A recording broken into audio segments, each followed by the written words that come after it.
পিঠ পর্যন্ত চুল, নেইল পলিশ ছাড়া নখ আর পেন্সিলকে ছেলেদের মতো কানে গুজে তুই কি নিজেকে বাই এনি চান্স ছেলে প্রমাণ করতে চাচ্ছিস? আমার কিন্তু অমন হাফ মেয়ে পছন্দ না। নীরব ভাইয়ার কথায় পেছনে ফিরে তার দিকে এক নজর তাকিয়ে নিজের দিকে একবার তাকালাম। সব তো ঠিকই আছে। তারপরও তার দিকে তাকিয়ে বললাম, কেন ভাইয়া, মেয়েদের কি পিঠ পর্যন্ত চুল থাকে না? নাকি সবাই তোমার বিশ্ব সুন্দরী গার্লফ্রেন্ডের মতো কোমর পর্যন্ত চুলের অধিকারী? নাকি তার মতো ময়দা সুন্দরী যে সারাক্ষণ নেল পলিশ লাগিয়ে মুখে ময়দা লাগিয়ে ঘুরতে হবে? আর বাকি রইল পেন্সিল কানে গোজার কথা, সেটা তো স্কেচ বানাচ্ছিলাম আমি। তাই আর তোমার অমন মেয়ে পছন্দ না তো আমি কি করব? কোনো নতুন কথা বলার থাকলে বলো, নয়তো যাও। আমার কথা শুনে নীরব ভাইয়া রেগে মেগে চলে গেল। আমি জানি সে এখানে বিয়েটা ভাঙতেই এসেছিল, কিন্তু আমি তো এত সহজে তাকে ছাড়ছি না। আচ্ছা, বিস্তারিত বলি। আমার নাম হচ্ছে অথৈ জাহান নীরা। আব্বুর নাম ইসনাত জাহান, যিনি পেশায় ব্যবসায়ী, আর আম্মু নীলিমা জাহান একজন গৃহিণী। আমার জন্মস্থান সিলেট, আর এখন বর্তমানে থাকি মিরপুর। আমার আম্মুর কাছে তো জানতে পারি ব্যবসার কাজে আব্বু সিলেট যেতে হয়েছিল, আর তখন 2-3 বছরের মতো তারা ওখানেই ছিল। কিন্তু দুজনের জন্মস্থানই আসলে মিরপুর। তো কাজ শেষে আম্মুরা মিরপুর ব্যাক করে। তখন আম্মুর এক বান্ধবীর সাথে তার আবারও দেখা হয়। কলেজ লাইফের ফ্রেন্ডস ছিল তারা। আর আম্মুর সেই বান্ধবীর বিয়ে আম্মুর বিয়ের বছর 2 আগেই হয়েছিল, আর নীরব ভাইয়া তাদেরই সন্তান। কলেজ লাইফের ফ্রেন্ডস হওয়ায় তাদের দেখাটা অনেকদিন পরেই হয়েছিল, তাই পেটের অনেক কথা জমেছিল। তাই তারা সিদ্ধান্ত নিল যখন তারা এখানে থাকবেই, তাহলে নীরব ভাইয়াদের বাড়ির আশেপাশে বাড়ি নিলেই হয়। এতে করে তাদের প্রায়শই দেখা হবে আর বন্ধুত্বটাও বজায় থাকবে। তারপর আমরা মিরপুরে নীরব ভাইয়াদের বাসার কিছুটা দূরত্বে বাসা ভাড়া নেই, আর বর্তমানে এখানেই আছি। নীরব ভাইয়া আমার 4 বছরের বড়। আমার বয়স 20 হতে চলল, আর সে জবের জন্য ট্রাই করছে। নীরব ভাইয়াকে আমি অনেক আগে থেকেই পছন্দ করি, তবে কখনো বলা হয়নি। বলতে কখনো বলিনি বা বলার চেষ্টাও করিনি, কারণ আমি তাকে পছন্দ করলেও সে আমাকে পছন্দ করে না। তার উপর আবার তার প্রাণপ্রিয় গার্লফ্রেন্ড আছে, যাকে সে তার জানের মতো ভালোবাসে। এই নিজ হাত দিয়েই তাকে কত গিফট দিলাম তার হিসেব নেই। পাড়ায় আমাকে আর নীরব ভাইয়াকে দেখে কেউ কখনো খারাপ মন্তব্য করেনি। সকলেই আমাদের বন্ধু হিসেবেই জানে, বুড়ো থেকে জোয়ান সবাই এটাই বিশ্বাস করে। আর নীরব ভাইয়া ছেলে হিসেবে বেশ, যেমন আছে রূপ তেমনি গুণ। সব মেয়ের স্বপ্নের রাজকুমারও বলা চলে। তবে মেয়েদের সাথে তার খাতির কম, আর পাড়ায় যদি মানুষ জানে তার একটা গার্লফ্রেন্ড আছে, তাহলে সেটা কানে মুখে ছড়িয়ে যেতে বেশি সময় লাগবে না। তাই গিফট আইটেমগুলো আমি নাহার নীরব ভাইয়ার গার্লফ্রেন্ড আপুকে দিয়ে গেছি। রং বেরঙের পেপার দিয়ে মোড়ানো বক্সগুলো দেখলেই মনটা ভরে যেত। তবে মন খারাপের বিষয়টা ছিল সেটা অন্যজনের জন্য জমানো ভালোবাসা ছিল, আমার জন্য না। আমার যখন 19 বছর ছিল তখন কিভাবে যেন আর কি মনে করে যেন নীরব ভাইয়া আমার বার্থডে অ্যারেঞ্জ করেছিল। সেই বার্থডে আমার জন্য বেস্ট ছিল। তো তখনই আমরা হাসি মজা করতে করতে নীরব ভাইয়া আমার মুখে কেক লাগিয়ে দিয়েছিল। সেটা ধুতেই ওয়াশরুমে গিয়েছিলাম। ওয়াশরুম ছিল আম্মু আব্বুর পাশের ঘরে। তখন ওই ঘর থেকে ওদের কথোপকথন আমি স্পষ্ট শুনতে পাচ্ছিলাম।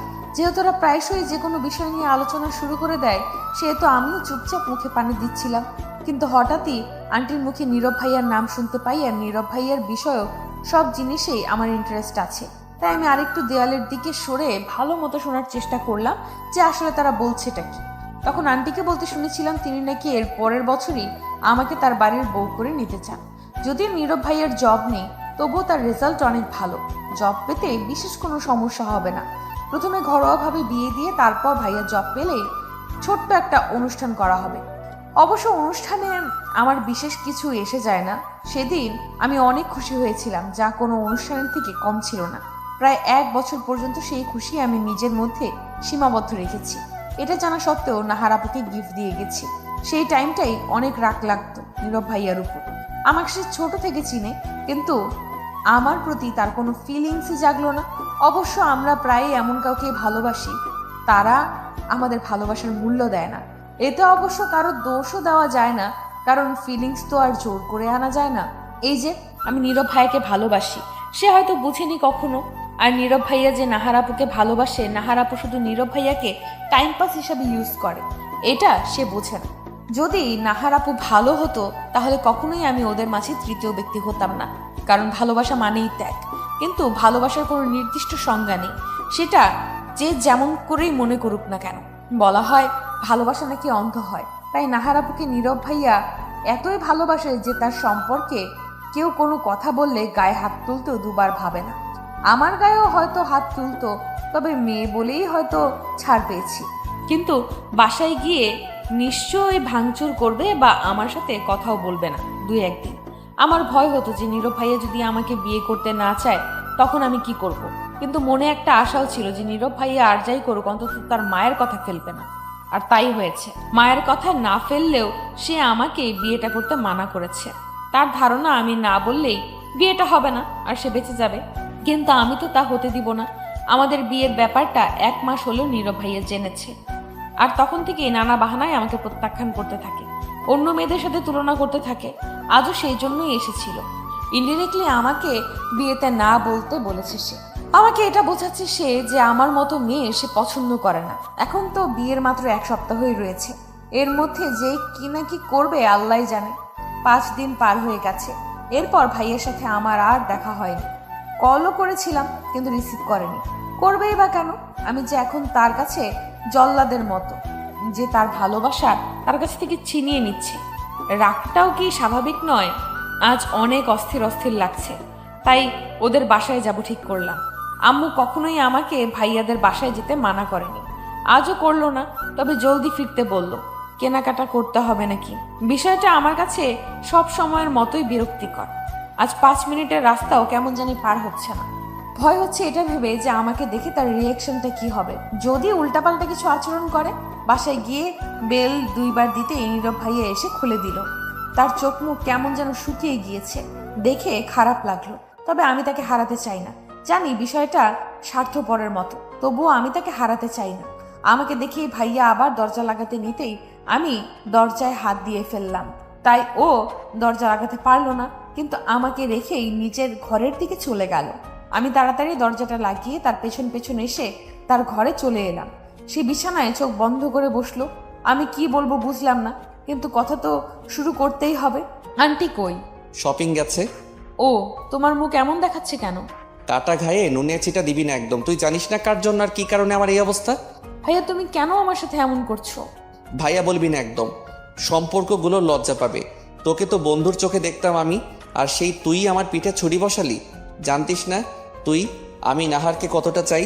তার জন্য প্রত্যেকটা রাত জেগে পড়েছি, রেজাল্ট ভালো করেছি, নিজেকে যোগ্য করে তুলছি যাতে ওর বাবা মা কোনো দিক দিয়ে বলতে না পারে আরে এই ছেলেটা তো আমার মেয়ের যোগ্যই না। বাট অ্যাট লাস্ট তুই কি করলি? বিশ্বাস করো, নাহার আপু তোমাকে ভালোবাসে না, তার অন্য ছেলেদের সাথে রিলেশন আছে। যদি তার সাথে বিয়ে করো তাহলে তোমার জীবন নষ্ট হয়ে যাবে। আমার সম্পূর্ণ কথা শেষ হওয়ার আগে নীরব ভাইয়া আমার গালে চড় বসিয়ে দিল। ওই যে বলেছিলাম না, নাহার আপুর ব্যাপারে কেউ বললে গায়ে হাত তুলতেও 2 বার ভাববে না বা ভাবে না, সেটাই। চড় খেয়ে আমার পুরো গা কাঁপতে লাগলো রাগে। তার এসব কাজে কি সত্যিটা পাল্টে যাবে? ভালোবাসি বলে আত্মসম্মান নেই নাকি? সেই আত্মসম্মানই এই মুহূর্তে আমার কাছে ভালোবাসার থেকে বড় লাগছে। কারণ যে নিজেকে সম্মান দেয় না তাকে মানুষ কি সম্মান দিবে? সেই থেকেই জবাব দিলাম, তুমি এই বিয়ে করতে চাও না তাই না? তাহলে আমিও আর জোর করব না, তুমি মুক্ত। আর এই যে মুখ শুকনো রেখেছো, সেটার আর কোনো শুকনো রেখো না। তোমার ফেসে ব্রাইটনেস কমে যাবে, তখন আবার নাহার আপুর সাথে ডেটে যাওয়া কিভাবে? তোমার আন্টিকে কিছু বলতে হবে না, যা বলার যা বোঝানোর আমি করে দিব। পারলে তোমার বিয়েটাও করিয়ে দিব, ভালো থেকো। এটা বলার পর আর দাঁড়ালাম না সেখানে। আমার যে কোনো অধিকারও নেই সেখানে থাকার। যাও একটা আশা ছিল, সেভাবে হয়তো বিয়েটা হতো, তবে আমার প্রাণবন্ত নীরবকে আমি পেতাম না, তাই নিজ হাতেই সবটা শেষ করে দিলাম। বাড়িতে আসার পর আম্মু শপিংয়ে যাওয়ার জন্য রেডি হতে বলল, কিন্তু আম্মুকে আমি কিভাবে বলি যে যাদের জন্য তাদের এত আয়োজন তারাই একে অপরের প্রতি সন্তুষ্ট না? আম্মু, কি হয়েছে? আর বসে আছিস কেন? যাবি না নাকি? বলছি যে একটা কথা রাখবে। কি কথা? এই বিয়েটা না করলে হয় না। আমার কথা আম্মু যেন বিশ্বাসই করলো না, হেসে বলল, এটা কি মজা করার সময়? আর যে মেয়ে বিয়েতে খুশি থাকে সে আবার বিয়েতে না করবে কেন? আমি সিরিয়াস আম্মু।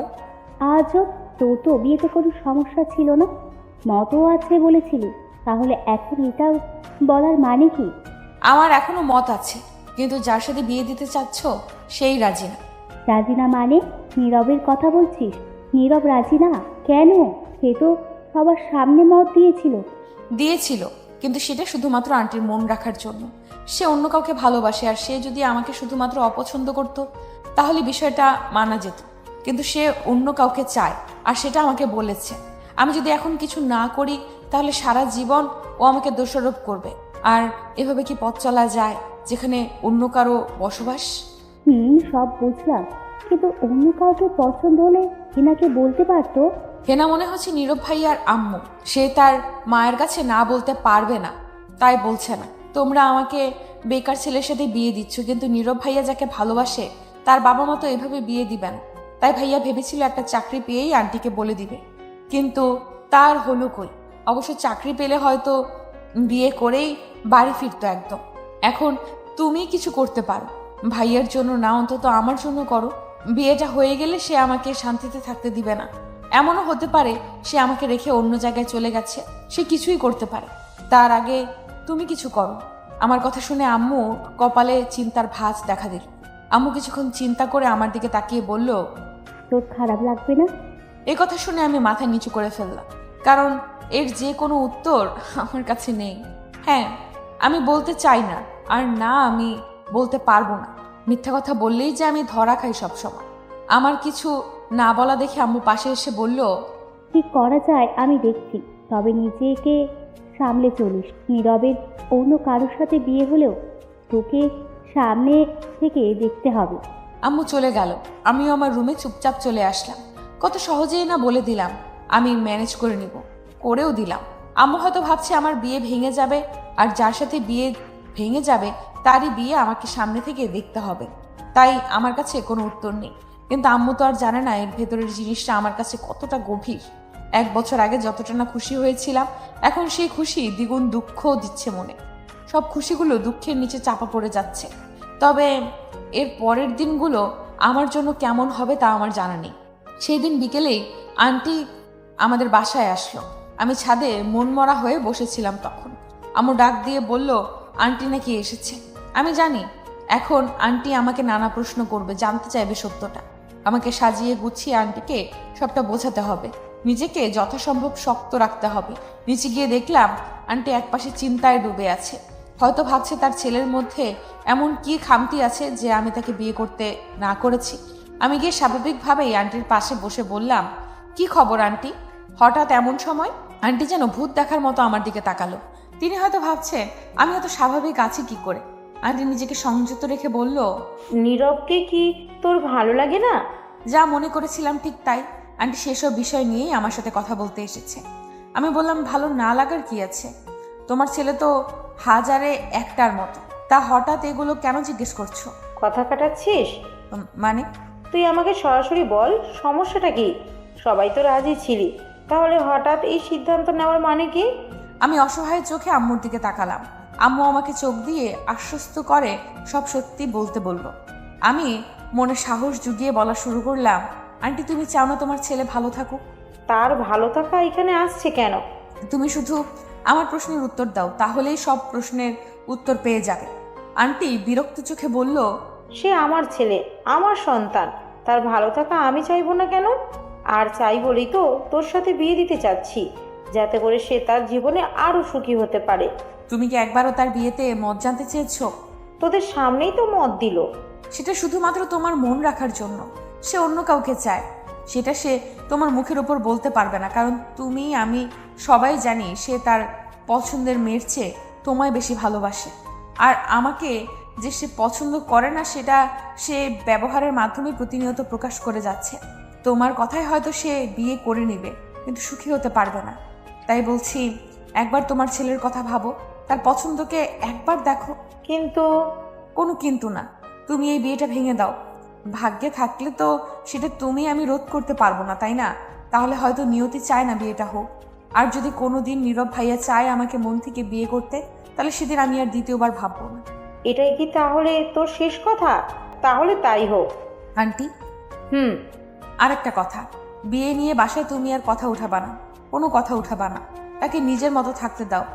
যদি সে নিজ থেকে কিছু জিজ্ঞেস করে তাহলে শুধু ছোট্ট করে উত্তর দিও। জানি না ভাগ্যে কি আছে, আল্লাহ করে যেন নীরব সময়ে থাকতে সব বুঝতে পারে।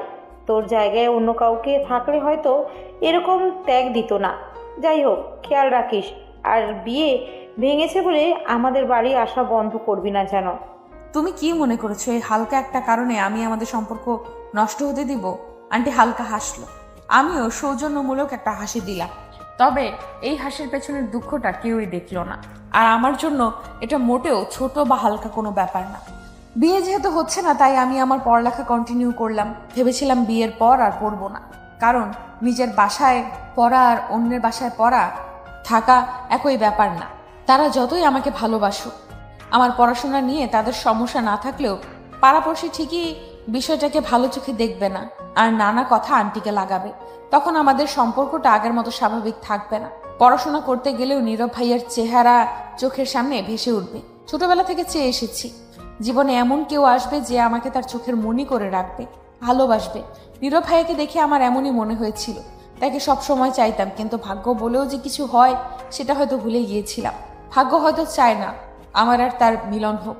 এই 2 দিন অনেক টেনশনে পার হয়েছে নীরবে। নাহারকে হারিয়ে ফেলার ভয় তাকে কুরে কুরে খেয়েছে। রাতে শান্তিতে ঘুমাতে পারেনি। সারা রাত গেছে চিন্তা করতে করতে, আর শেষ রাতের দিকে ঘুমিয়েছে। কিন্তু অবাক করার বিষয় হলো, এই 2 দিনে মা একবারও বিয়ে নিয়ে একটি কথাও বলেনি। নীরবও একবারই কিছু জিজ্ঞেস করেনি। তবে আজই যদি বিয়ে হয়, তাই খাওয়ার টেবিলে বসে কৌতূহল দমিয়ে রাখতে না পেরে নীরব জিজ্ঞেস করেই ফেলল, মা, বিয়ের কি খবর? আন্টি একবার নীরবের দিকে তাকিয়ে প্লেটে ভাজি ওঠাতে ওঠাতে বললেন, কার বিয়ে? নীরব মায়ের ব্যবহার দেখে অবাক হলো। যিনি বিয়ে নিয়ে সবচেয়ে খুশি ছিলেন তিনি জিজ্ঞেস করছেন কার বিয়ে? এখানে কি অন্য কারো বিয়ে নাকি? আমার বিয়ে?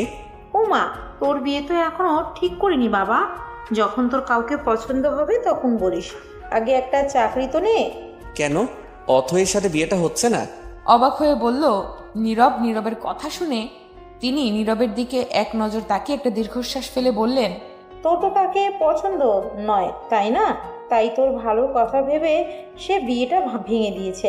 আশা করি বুঝতে পেরেছিস। এবার জলদি খাওয়া শেষ কর। এখন 8টা বাজে, 10টার দিকে তো আবার তোর ইন্টারভিউ আছে। মায়ের কথা শুনে নীরবের মনে পড়ল তার ইন্টারভিউ আছে। এই 3-4টা দিনের টেনশনের মধ্যে তার কিছুই মনে ছিল না, আর না কিছু পড়েছে। তাই সে বলল, না আম্মু, আজকের ইন্টারভিউটা দিব না। এর পরের সপ্তাহে কোনো ভালো কোম্পানিতে জবের জন্য ট্রাই করব। তোর যেরকম ইচ্ছা। নীরবের খারাপ লাগলো তার মাকে মনমরা দেখে। অথইকে মায়ের পছন্দ, তাই হয়তো মায়ের খারাপ লাগছে। কিন্তু নাহারও তো ভালো মেয়ে, মায়ের নিশ্চয়ই পছন্দ হবে তাকে। শুধু একটা চাকরি পাই, নেক্সট উইকে কোনো ভালো জায়গায় ইন্টারভিউ দিব। তাড়াতাড়ি একটা চাকরির খোঁজ করতে হবে। আমি না হয় আমার বিয়েটা আটকে ফেলেছি, 2 দিন পর যদি নাহারের বিয়ে হয়ে যায়। না, এটা হতে দেওয়া যাবে না। কেটে গেছে আরো 2 দিন। আজ শুক্রবার, তাই বান্ধবী প্রমাকে কল দিয়ে আসতে বলেছি বাড়ির কিছুটা দূরে। জায়গাটা অনেক সুন্দর, অনেকটা গাছে ভরা নিরিবিলি পরিবেশও বলা যায়। মানুষের যাতায়াত কম, পাশ দিয়ে একটা নদীও আছে। রাস্তা দিয়ে হেঁটে চলেছি আমি আর প্রমা। মনটা অনেক প্রফুল্ল লাগছে এখন। এই, হঠাৎ প্রমার ডাকে তার দিকে তাকিয়ে বললাম, কি হয়েছে? ওইটা নীরব ভাইয়া না? তার দৃষ্টি অনুসরণ করে আমি সামনের দিকে তাকিয়ে দেখলাম নীরব ভাইয়া গাছে হেলান দিয়ে দাঁড়িয়ে আছে, আর তার সামনে আরেকটা গাছে হেলান দিয়ে একটা মেয়ে দাঁড়িয়ে আছে। তার পেছনটায় দেখতে পাচ্ছি শুধু। তবে তার লম্বা চুল দেখে চিনতে অসুবিধা হলো না যে এটাই নাহারাপ। তাই প্রমাকে বললাম, আমার আর ভালো লাগছে না, চল বাসায় ফিরে যাই। খুব বেশি খারাপ লাগছে না? মানে নীরব ভাইয়ের সাথে দেখা সাক্ষাৎ হয় না তো, তাই দেখা করে যাই। তোর ইচ্ছে হলে যা, আমাদের তো প্রায় দেখা হয়। আচ্ছা বাদ দে, তুই যাবি না তাহলে আমি একা গিয়ে কি করব বল? চল আমিও বাসায় যাই। পেছন ফিরতেই আমি টাসকি খেলাম। পেছন থেকে নীরব ভাইয়ের আব্বু সাদ আঙ্কেল আসছে। আজ শুক্রবার, হাটবাজারের দিন, তাই হয়তো সকাল সকাল আঙ্কেলের দেখা পাওয়া গেল। আন্টি হলে তবুও কিছু হতো না। আঙ্কেল যদি একবার নীরব ভাইয়াকে অন্য মেয়ের সাথে দেখেছে।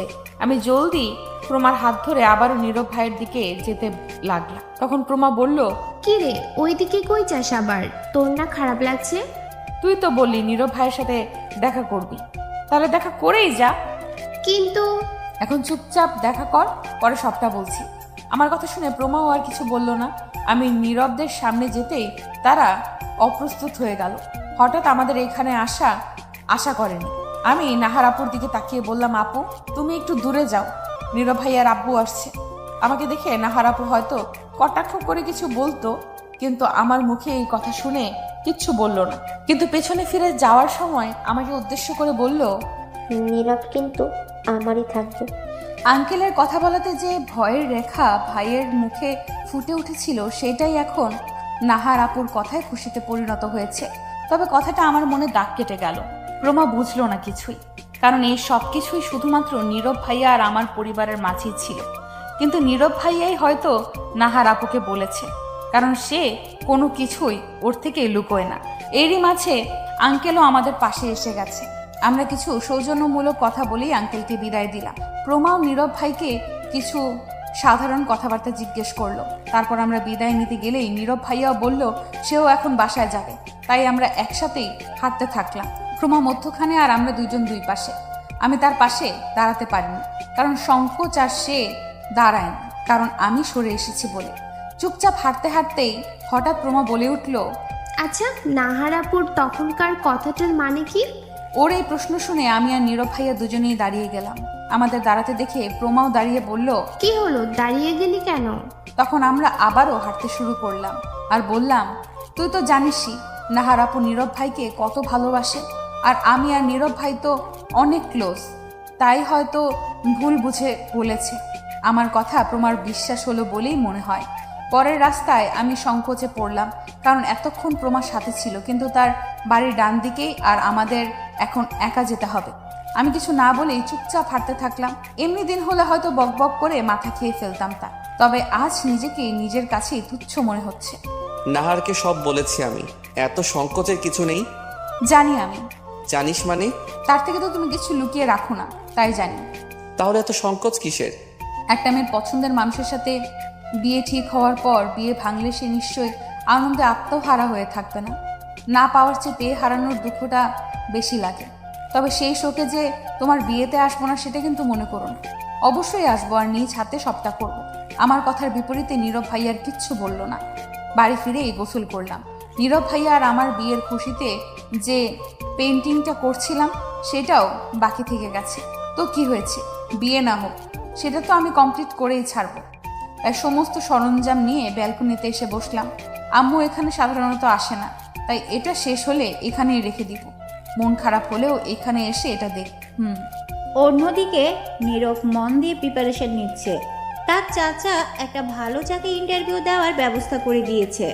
যদিও জব সাইটগুলো থেকে সে প্রতিনিয়ত এগুলো খবর নিতেই থাকে। তার মন মতো সরকারি চাকরির পরীক্ষাটা একবার টিকে গেলেই নাহারকে প্রথমে জানাবো, তারপর সে কত খুশি হবে। 25 থেকে 26 বারের মতো নীরবকে ফোন দিয়েও নাহার পাচ্ছে না। মেজাজ গরম হয়ে গেছে তার একেবারে। নীরবের সাথে একবার দেখা করা উচিত, না হলে পরে ঝামেলা করবে। কিন্তু ফোন দিয়ে কি নীরবকে পাওয়া যায়? সে একদম মন দিয়ে পড়তে ব্যস্ত। যদিও নাহার ছাড়া তেমন কেউ নীরবকে ফোন দেয় না, তবুও সে ঠিক করেছে চাকরি হয়ে গেলে নাহারের সাথে মন খুলে কথা বলবে সে। তার মন বলছে চাকরিটা এবার হয়েই যাবে। পরের দিন সব কাগজপত্র বুঝিয়ে মাকে সালাম করে নীরব বেরিয়ে গেল।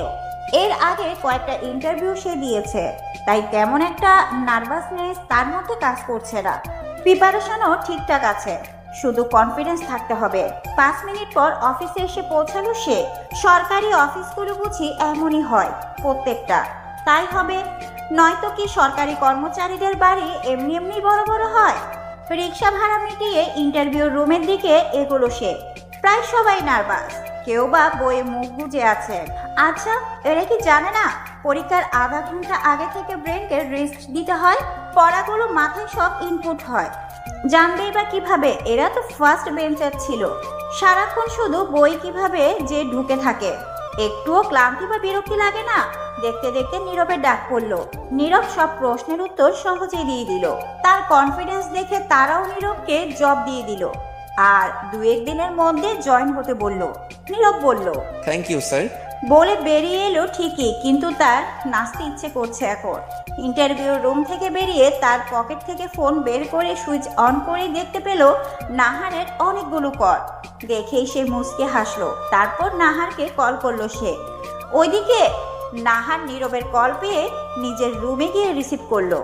বাসা অনেক মানুষ তো, কেউ কিছু শুনে ফেললে তো সমস্যা। হ্যালো নাহার, বলছি যে এখনই আমার সাথে দেখা করতে পারবা? কোথায় দেখা করতে হবে? এখানে চলে আসো, তোমার বাসারও পাশে হবে। পৌঁছাতেই নীরব বলল, তোমার জন্য সারপ্রাইজ আছে। কিন্তু তোমার আর ফালতু সারপ্রাইজ আমার দরকার নেই। এর আগেও সারপ্রাইজ করলে নীরব শুধু গিফট দিত, কিন্তু এবার সে সত্যিই বড় একটা সারপ্রাইজ আছে। তা নাহার শুনলো না। ওর মনে হলো নীরব হয়তো কোনো ফালতু গিফট এনেছে। এভাবে বলছো কেন? আচ্ছা ফোন অফ ছিল তাই? আচ্ছা রাগ করো না, আমার গিফট, এই তোমার সব রাগ ঠান্ডা হয়ে যাবে। বললাম তো, তোমার কোনো ফালতু গিফট আমার দরকার নেই। এভাবে বলছো কেন, আর কারণ কি? কারণ আমি এই রিলেশনটা আর কন্টিনিউ করতে পারছি না। কথাটা শুনে নীরবের কি বলা উচিত সে বুঝলো না, তবুও কোনো রকম বলল, কারণটা কি জানতে পারি? অবশ্যই, তার জন্যই তো কাল থেকে ফোন করেও তোমাকে পাইনি। সে যাই হোক, আমার বিয়ে ঠিক হয়ে গেছে। ছেলে সরকারি চাকরি করে, আর সেখানে তো তুমি একটা বেকার, আর এরকম রিলেশনে কোনো ভবিষ্যৎ নেই। কিন্তু তুমি তো অথৈকে কালকেই বললে আমি শুধু তোমারই থাকবো, তাহলে তুমি অন্য কারো হয়ে যাচ্ছ কেন? কারণ তখন আমি বুঝিনি। আচ্ছা, বিয়েটা তুমি ভাঙার চেষ্টা করনি? পাগল হয়েছি আমি? এত ভালো একটা ছেলেকে আমার ফ্যামিলি হাতছাড়া করবে নাকি? সেটা তো বোকামি হবে। তাহলে আমাদের ভালোবাসা? কিসের ভালোবাসার কথা বলছো? যেটা কখনো ছিলই না। শোনো, আমি একমাত্র সাজিদকেই ভালোবাসি, যার সাথে আমার বিয়ে ঠিক হয়েছে। সময় পেলে একদিন দেখা করিয়ে দেবো, আর দাওয়াত দিতে ভুলবো না। চিন্তা করবে না, আর বিয়েতে কোনো প্রকার ব্যাঘাত ঘটানোর চেষ্টা করো না। আচ্ছা, করব না। নাহার ঘুরে চলে যাচ্ছে আর নীরবে চিৎকার করে বলতে চাইছে, আমিও চাকরি পেয়েছি, চাকরির দোহাই দিয়ে হলেও আমার হয়ে থেকো। কিন্তু সে বলবে না, কারণ সে নাহারের আসল চেহারাটা দেখে ফেলেছে, যা শুধু টাকাতেই ভালোবাসে। এখন যদি নাহার ওকে বিয়ে করতে রাজিও হয়, তবুও তাকে নয়, কিংবা তার জন্যও নয়, তার টাকার জন্য করবে। এখন অথয়ের বলা প্রত্যেকটা কথা তার মনে পড়ছে। সে নাহারের বিরুদ্ধে বলেছিল বলে তাকে এই নিজ হাতে চড় মেরেছি।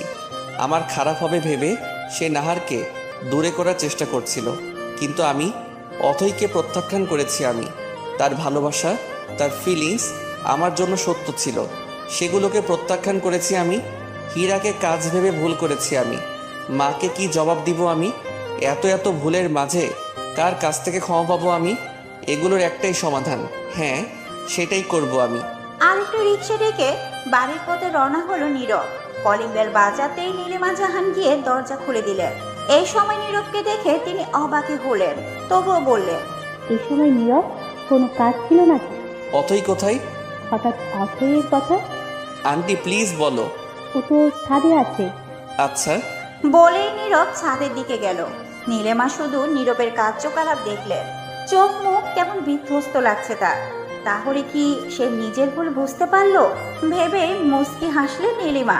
ছাদে বসে দূরের পানে চেয়েছিলাম আমি। ঘরের চার দেয়ালে বন্দি থাকার চেয়ে ছাদে খোলা আকাশের নিচে মৃদু বাতাসও ঢের ভালো। হঠাৎই পায়ের আওয়াজে পেছন ফিরেই নীরব ভাইকে দেখে অবাক হলাম। সে অনেক তাড়াতাড়ি আমার কাছে এসে বলল, অথৈ, একটা প্রশ্নের উত্তর দিবি? হঠাৎ এসে এই প্রশ্ন শুনে কেমন যেন লাগছে, তবুও বললাম, বলো।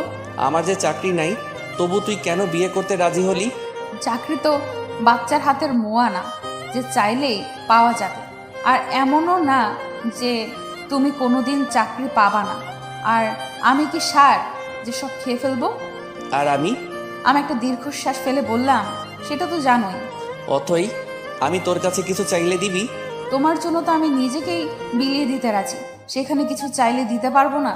বলো কি চাও? তোকে বিয়ে করতে চাই। ভাইয়ার কথার আগামাথা কিছুই বুঝতে পারলাম না। হঠাৎ কেন এই কথা বলছে তাও আমার অজানা।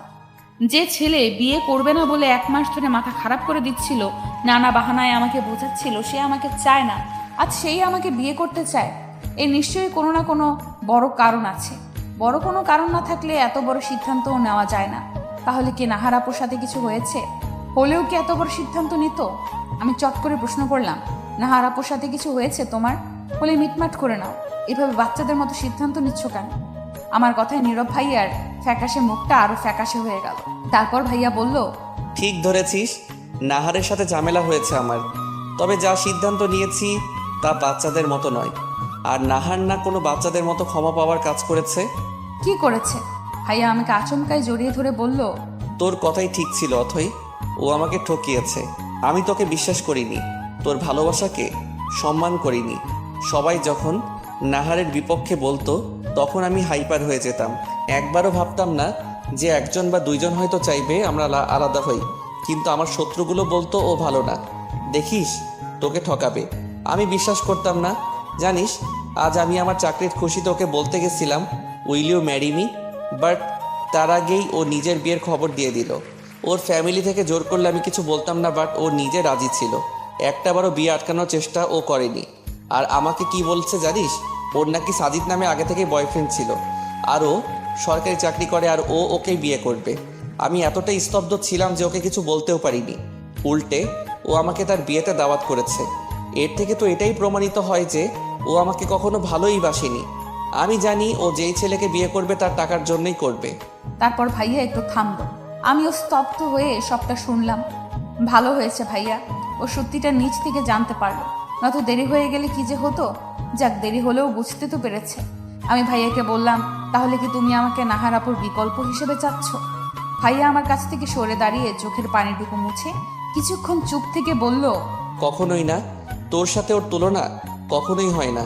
তুই আমার ব্যাপারে ভেবে আমাকে চেয়েছিস আর ছেড়েও দিয়েছিস, আর ও আমার ব্যাপারে কখনো ভাবেইনি। তুই তোর মতো আর ও ওর মতো। আমি তোকে তোর মতোই চাই। তুমি তো নাহার আপুকে অনেক ভালোবাসো। সে যদি কোনোদিন তোমার কাছে ফিরে আসতে চায়, তাহলে সেই দিন কি আমার তোমার জীবনের শেষ দিন হবে? কখনোই না। ভুলের ক্ষমা হয়, বিশ্বাসঘাতকতার না। আমি কখনো তোমার ভালোবাসা পাবো? চেষ্টা করব। আমার একটা শর্ত আছে। আমার কথা শুনে ভাইয়া প্রশ্নবোধক দৃষ্টিতে তাকিয়ে রইল। তা দেখে আমি বললাম, তুমি আমার হচ্ছিলে না, আমিও কিছু বলছিলাম না, কিন্তু এখন যেহেতু নিজ থেকে আমাকে চাইছো, তাই আমাকে ভালোবাসতে না পারলেও আমি চাই তুমি আমার হয়েই থেকো। আমাকে বিশ্বাস করো তো? করি, আমি রাজি। তারপর ভাইয়া বলল, এবার আমাকে বিয়ে করা যায় তো? আমি মৃদু হেসে জবাব দিলাম, যায়। তাহলে চল। কোথায়? কাজী অফিস। কাজী অফিসে বিয়ে করব? কেন, সমস্যা আছে? না, কিন্তু সবাইকে না জানিয়ে। সবাই তো রাজি ছিলই, আর আমাদের বিয়েটা তো ওরা দিতই। তাহলে তবুও আম্মুকে সারপ্রাইজ দিব। সেদিন বিয়েতে না করায় আম্মু কষ্ট পেয়েছিল, আর সেই কষ্ট আজ তোকে হঠাৎ বিয়ে করে ঘুচিয়ে দিব। Good idea. তারপর ভাইয়া মৃদু হেসে আমার হাত ধরে সামনে এগোতে লাগলো। আমি শুধু তাকিয়ে রইলাম। ভাইয়া আবারও পেছনে ফিরে আমার দিকে তাকিয়ে দেখলো আমি হাতের দিকেই তাকিয়ে আছি, তাই ধীরে ধীরে ছেড়ে দিল। আমি ওখানেই দাঁড়িয়ে গেলাম। তারপর বললাম, শোনো। ভাইয়া কিছুটা এগিয়েছিল আমার থেকে। আমি ডাকতেই আমার পাশে এসে বলল, কি হলো? আমি তার হাতটা আমার হাতের মুঠোয় নিয়ে মৃদু হেসে বললাম, এইবার চলো। সেও হাসলো, তবে কিছু বলল না। সিঁড়ি দিয়ে নেমে আমরা আমাদের রুমের সামনে আসতেই আমি বললাম, বাসায় কেন? তোর আম্মুকে জানাতে হবে না? জানাতে কেন হবে? জানাবি না? ভাইয়া অবাক হয়ে বলল, জানাবো, তবে ডিরেক্ট বিয়ের পর। আমিও আম্মুকে সারপ্রাইজ দিব। ভালো হবে না? না, ভালোই না। কিন্তু হ্যাঁ, তোমার সাথে এখন বেরোচ্ছি এটা বলে যেতে হবে, নয়তো আমাকে আম্মু খুঁজতে খুঁজতে পাগল হয়ে যাবে। একটা মাত্র সন্তান কিনা। দরজায় কয়েকবার টোকা দিতেই আম্মু খুলে দিল। তারপর আমাদের একসাথে দেখে বলল, কি কথা হলো এত? আমি ভাইয়ার দিকে তাকিয়ে বললাম, তেমন কিছু না, তবে এখন আমি বেরোবো ভাইয়ার সাথে। এই অবেলায় কোথায়? সারপ্রাইজ আছে, যাই। আম্মু কিছুক্ষণ চুপ থেকে বলল, তাড়াতাড়ি আসবি, আর নীরব ওর খেয়াল রেখো, একা যত কিরিং করে। ভাইয়া বিড়বিড় করে বলল, এখন তো আমাকে সারা জীবনে ওর খেয়াল রাখতে হবে। ভাইয়াদের বাড়ির সামনে দাঁড়িয়ে আছি আমি আর ভাইয়া, ও সরি, আমার নববিবাহিত বর আর আমি। তখন তো বললাম ঠিকই যে সারপ্রাইজ দিব, কিন্তু এখন ভয় লাগছে। আর তার কারণ হচ্ছে, আন্টি যদি নীরবকে কোনো কড়া কথা শুনিয়ে দেয়, তাহলে তো ওর খারাপ লাগবে, আর ওর খারাপ লাগবে মানেই আমার খারাপ লাগবে। বেল চাপতেই আন্টি এসে দরজা খুলে দিল। ওড়নায় মুখ মুছতে মুছতে আমার দিকে তাকালেন, হয়তো রান্না করছিলেন। কিরে, তোরা একসাথে? ব্রু কুচকে জিজ্ঞেস করলো আন্টি। আমাদের কারোর মুখেই কথা নেই। নীরব বলতে চাইছে কিন্তু পারছে না, আর আমি কি বলবো খুঁজেই পাচ্ছি না। আমাদের চুপ থাকতে দেখে আন্টি আবারও একই প্রশ্ন করলেন। এবার নীরব একদমে বলে দিল, আমরা বিয়ে করেছি আম্মু। কথাটা শুনে আন্টি কিছুক্ষণ আমাদের দুইজনের দিকে তাকিয়ে বললেন, তোরা আর মস্করা করার সময় পেলি না? আই অ্যাম সিরিয়াস আম্মু। এবার আন্টি আমাদের দিকে এমন করে তাকালেন যেন যায় যায় অবস্থা। তারপর বললেন, তোদের বিয়ে তো এমনিতেও দিচ্ছিলাম, তোরাই তো করলি না, এখন আবার এগুলো কি বলিস? এইবার আমি মুখ খুললাম, আন্টি ঘরে চলো, আমি তোমাকে সব বুঝিয়ে দিচ্ছি। কি বুঝাবি? আরে চলোই না। তারপর আন্টিকে রুমে নিয়ে এলাম। তোরা কি সত্যি বিয়ে করেছিস? হ্যাঁ আন্টি, সত্যি। তাহলে নীরবের প্রেমিকা, ওর কি হলো? নাকি তোদের বিয়ে করার ইচ্ছাই ছিল, শুধু শুধু আমাদের টেনশন দিলি?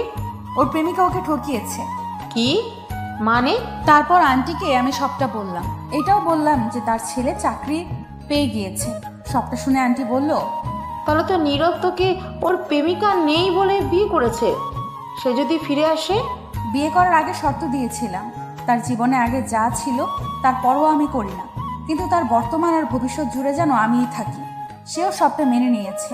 তুমি শুকরিয়া করো, বড় কিছু হওয়ার আগে সে সবটা জানতে পেরেছে।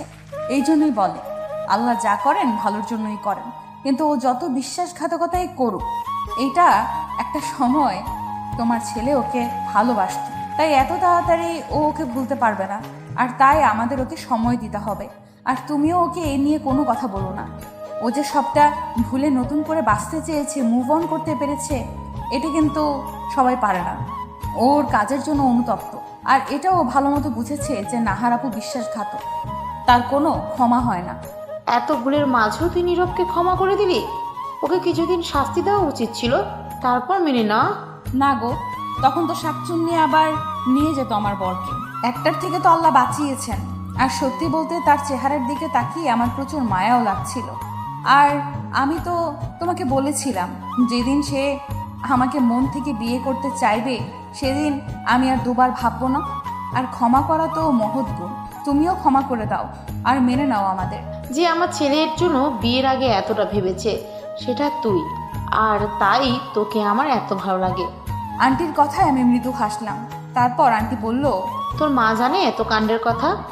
আমি ঠোঁট উল্টে বললাম, তোমার ছেলে তোমাকে খুশি করার জন্য আমাকে কাজী অফিস গিয়ে বিয়ে করেছে, আর আমিও তার কথায় তাল মিলিয়ে আম্মুকে সারপ্রাইজ দিব বলে কিছু বলিনি। তাহলে বাসায় চল। মানে কি, নতুন বউকে বাড়ি থেকে বের করে দিচ্ছ? তা দিব কেন? আর তোদের বিয়ের কথা আমরা তিনজন ছাড়া আর কেই বা জানে, তাই তোদের আবার বিয়ে দিব, আর সেটা হবে সবার উপস্থিতিতে। তাহলে এখন তোদের বাসায় যাব। আমাদের বাসায় পৌঁছে আম্মু দরজা খুলে আমাকে আন্টির সাথে দেখে ব্রু কুচকাল। হয়তো ভাবছি গেলাম নীরবের সাথে আর ফিরছি আন্টির সাথে, তাহলে সারপ্রাইজ কই? কিরে, তোর আন্টি তোর সারপ্রাইজ নাকি? কিরে হেনা? আমি সারপ্রাইজ না, আমাদের ছেলে মেয়ে আমাদের আরো বড় সারপ্রাইজ দিয়েছে। মানে ওরা বিয়ে করে ফেলেছে। আম্মু হা করে আন্টির দিকে, তারপর আমার দিকে তাকিয়ে বলল, মানে কিভাবে? তারপর আন্টি আম্মুকে সব বলল, আমাদের বিয়ের কথা, আর বিয়ে কেন হলো এটাও, আবার আমাদের বিয়ের আয়োজন করা হবে এটাও বলল। আন্টি যেতেই আম্মু বলল, তুই কি আসলেই? আমি হালকা হেসে বললাম, আমি তো আগেই রাজি ছিলাম, শুধু নীরব যে নিজের ভুল বুঝতে পেরেছে এটাই অনেক। বিয়ে ভাঙার পর তো তোমারও মুড অফ ছিল, তাই যখন ও বিয়ের কথা বললো তখন আর না করতে পারি না। নাহার আপু তার বিয়ের কার্ড নীরবের বাসায় পৌঁছিয়েছে। নীরব তখন বাসায় ছিল না, ও আজকে জয়েন করেছে। কার্ডটা আন্টি পেয়েছে, তারপর আমাকে জানিয়েছে 1 সপ্তাহ পরে বিয়ে তার। সেই হিসাবে আমাদের যাওয়া উচিত, আর সেই জন্য আন্টিকে বলেছি যাতে আমাদের বিয়েটা এই 1 সপ্তাহের মধ্যেই হয়ে যায়। নাহার আপুর যাতে কিছুতেই মনে না হয় তার দেওয়া ছ্যাঁকার জ্বালায় নীরব কষ্ট পেয়েছে। যদিও পেয়েছে, তবুও আমাদের এমনটা বোঝাতে হবে যে সে তার মতোই সুখে আছে আর বিয়েও করে ফেলেছে, তাও আবার তার আগে। না হলে বিয়ের খুশির সাথে এই খুশিতেও নাহার আপু গদগদ হয়ে যাবে। বিকেলে নীরবদের বাসায় যাওয়ার কথা আছে আমার, মানে আমি ঠিক করেছি যাব। আমার মনে হয়েছিল নাহার আপু শুধু কথার কথা বলেছে বিয়ের দাওয়াত দিবে, কিন্তু সত্যি যে এরকম করবে ভাবিনি। নীরবের উপর এর প্রভাব কেমন হবে সেটা হয়তো জানি না, তবে খুব একটা যে ভালো হবে না সেটা তো জানা আছে। গিয়ে বেল চাপতেই নীরব এসে দরজা খুলে দিল। আমার তো হার্টবিট মিস করছে, হয়তো মাত্রই ফিরে হাত মুখ ধুয়েছে, এখনো চেহারায় পানি জমে আছে। আমাকে দেখে নীরব বলল, অথই এই সময় আয় ভেতরে। আমি ভেতরে যেতেই নীরব দরজা লাগিয়ে দিল। কি বলে কথা শুরু করব বুঝলাম না। নীরব তার ঘরের দিকে যেতে যেতে বলল, কোনো কাজ ছিল? নীরবের কোনো টেনশন নাই, তার মানে এখনো সে জানে না। আমি বললাম, আন্টি কই? রান্নাঘরে। এই জন্যই নীরব দরজা খুলতে এসেছিল। আমিও বলে রান্নাঘরের দিকে আসলাম। আন্টি আমাকে দেখে বলল, কিভাবে নীরবকে এসব বলি বলতো? আমিও তো সেটাই ভাবছি। সোজাসুজি তো আর বলতে পারবো না, না হলে সে নাওয়া খাওয়া ছেড়ে বসে থাকবে। তারপর আবার নতুন চাকরি পেয়েছে সে, এখন ঠিক মতো না গেলে তাকে ঘাট ধাক্কা দিয়ে বের করে দিবে। আন্টি চুলাটা বন্ধ করে কাপের মধ্যে চা ঢালতে ঢালতে বলল, তা তো ভাববার বিষয়। 1 মিনিট, চাটা আমাকে দাও। খাবি? আরে না, তোমার ছেলের জন্য কি না। হুম। আগে বলো বিয়ের কার্ডটা কোথায় আছে, বাকিটা আমি সামলে নিচ্ছি। তুমি শুধু তোমার ঘরে চুপচাপ বসে থাকো, নয়তো বাইরে চলে যাও কিছু সময়ের জন্য। যখন ফিরে আসবে তখন দেখবে সবটা করে ফেলেছি। আর বিয়ে কিন্তু 1 সপ্তাহের মধ্যেই শেষ করতে হবে। আচ্ছা ধর, এমনিতেও বাসায় মন টিকছে না, আমি বরং পাশের বাসা থেকে ঘুরে আসি। তাই যাও। চায়ের কাপটা হাতে নিয়ে হালকাভাবে দরজা খুলে দেখি নীরব আছে কিনা। না, দেখা যাচ্ছে না। কই গেল? আমি ঢুকে এদিক ওদিক তাকাতেই পেছন থেকে নীরবের শব্দ শোনা গেল। কারে খুঁজিস? ওর হঠাৎ কথা শুনে আমি ভয় পেয়ে যাই। হালকা সাহস নিয়ে পেছনে ঘুরে তার সোফার দিকে এগিয়ে গিয়ে চায়ের কাপটা ইশারায় নিতে বলে বললাম, তোমার ঘরে আর কাকে খুঁজবো? সে চায়ের কাপ হাতে নিয়ে বলল, আর কিছু? সবসময় কি কিছু থাকা লাগবে? এমনি আসতে পারি না? পারিস তো। আমি তার দিকে এগিয়ে গিয়ে তার থেকে কিছুটা দূরত্ব রেখে সোফায় বসে বললাম, চা শেষ করো, কথা আছে। কিসের কথা? আগে চুপচাপ খাও, খাইতে খাইতে কথা বলতে হয় না। এবার নীরব চুপচাপ নিজের চা শেষ করে পাশে টি টেবিলে চায়ের খালি কাপটা রেখে বলল, বল। বলছি তা যে আমরা বিয়ে করব কবে? কালকেই না করলাম? সেটা তো আর মানুষ জানে না। আচ্ছা, তো এখন আমি কি করব?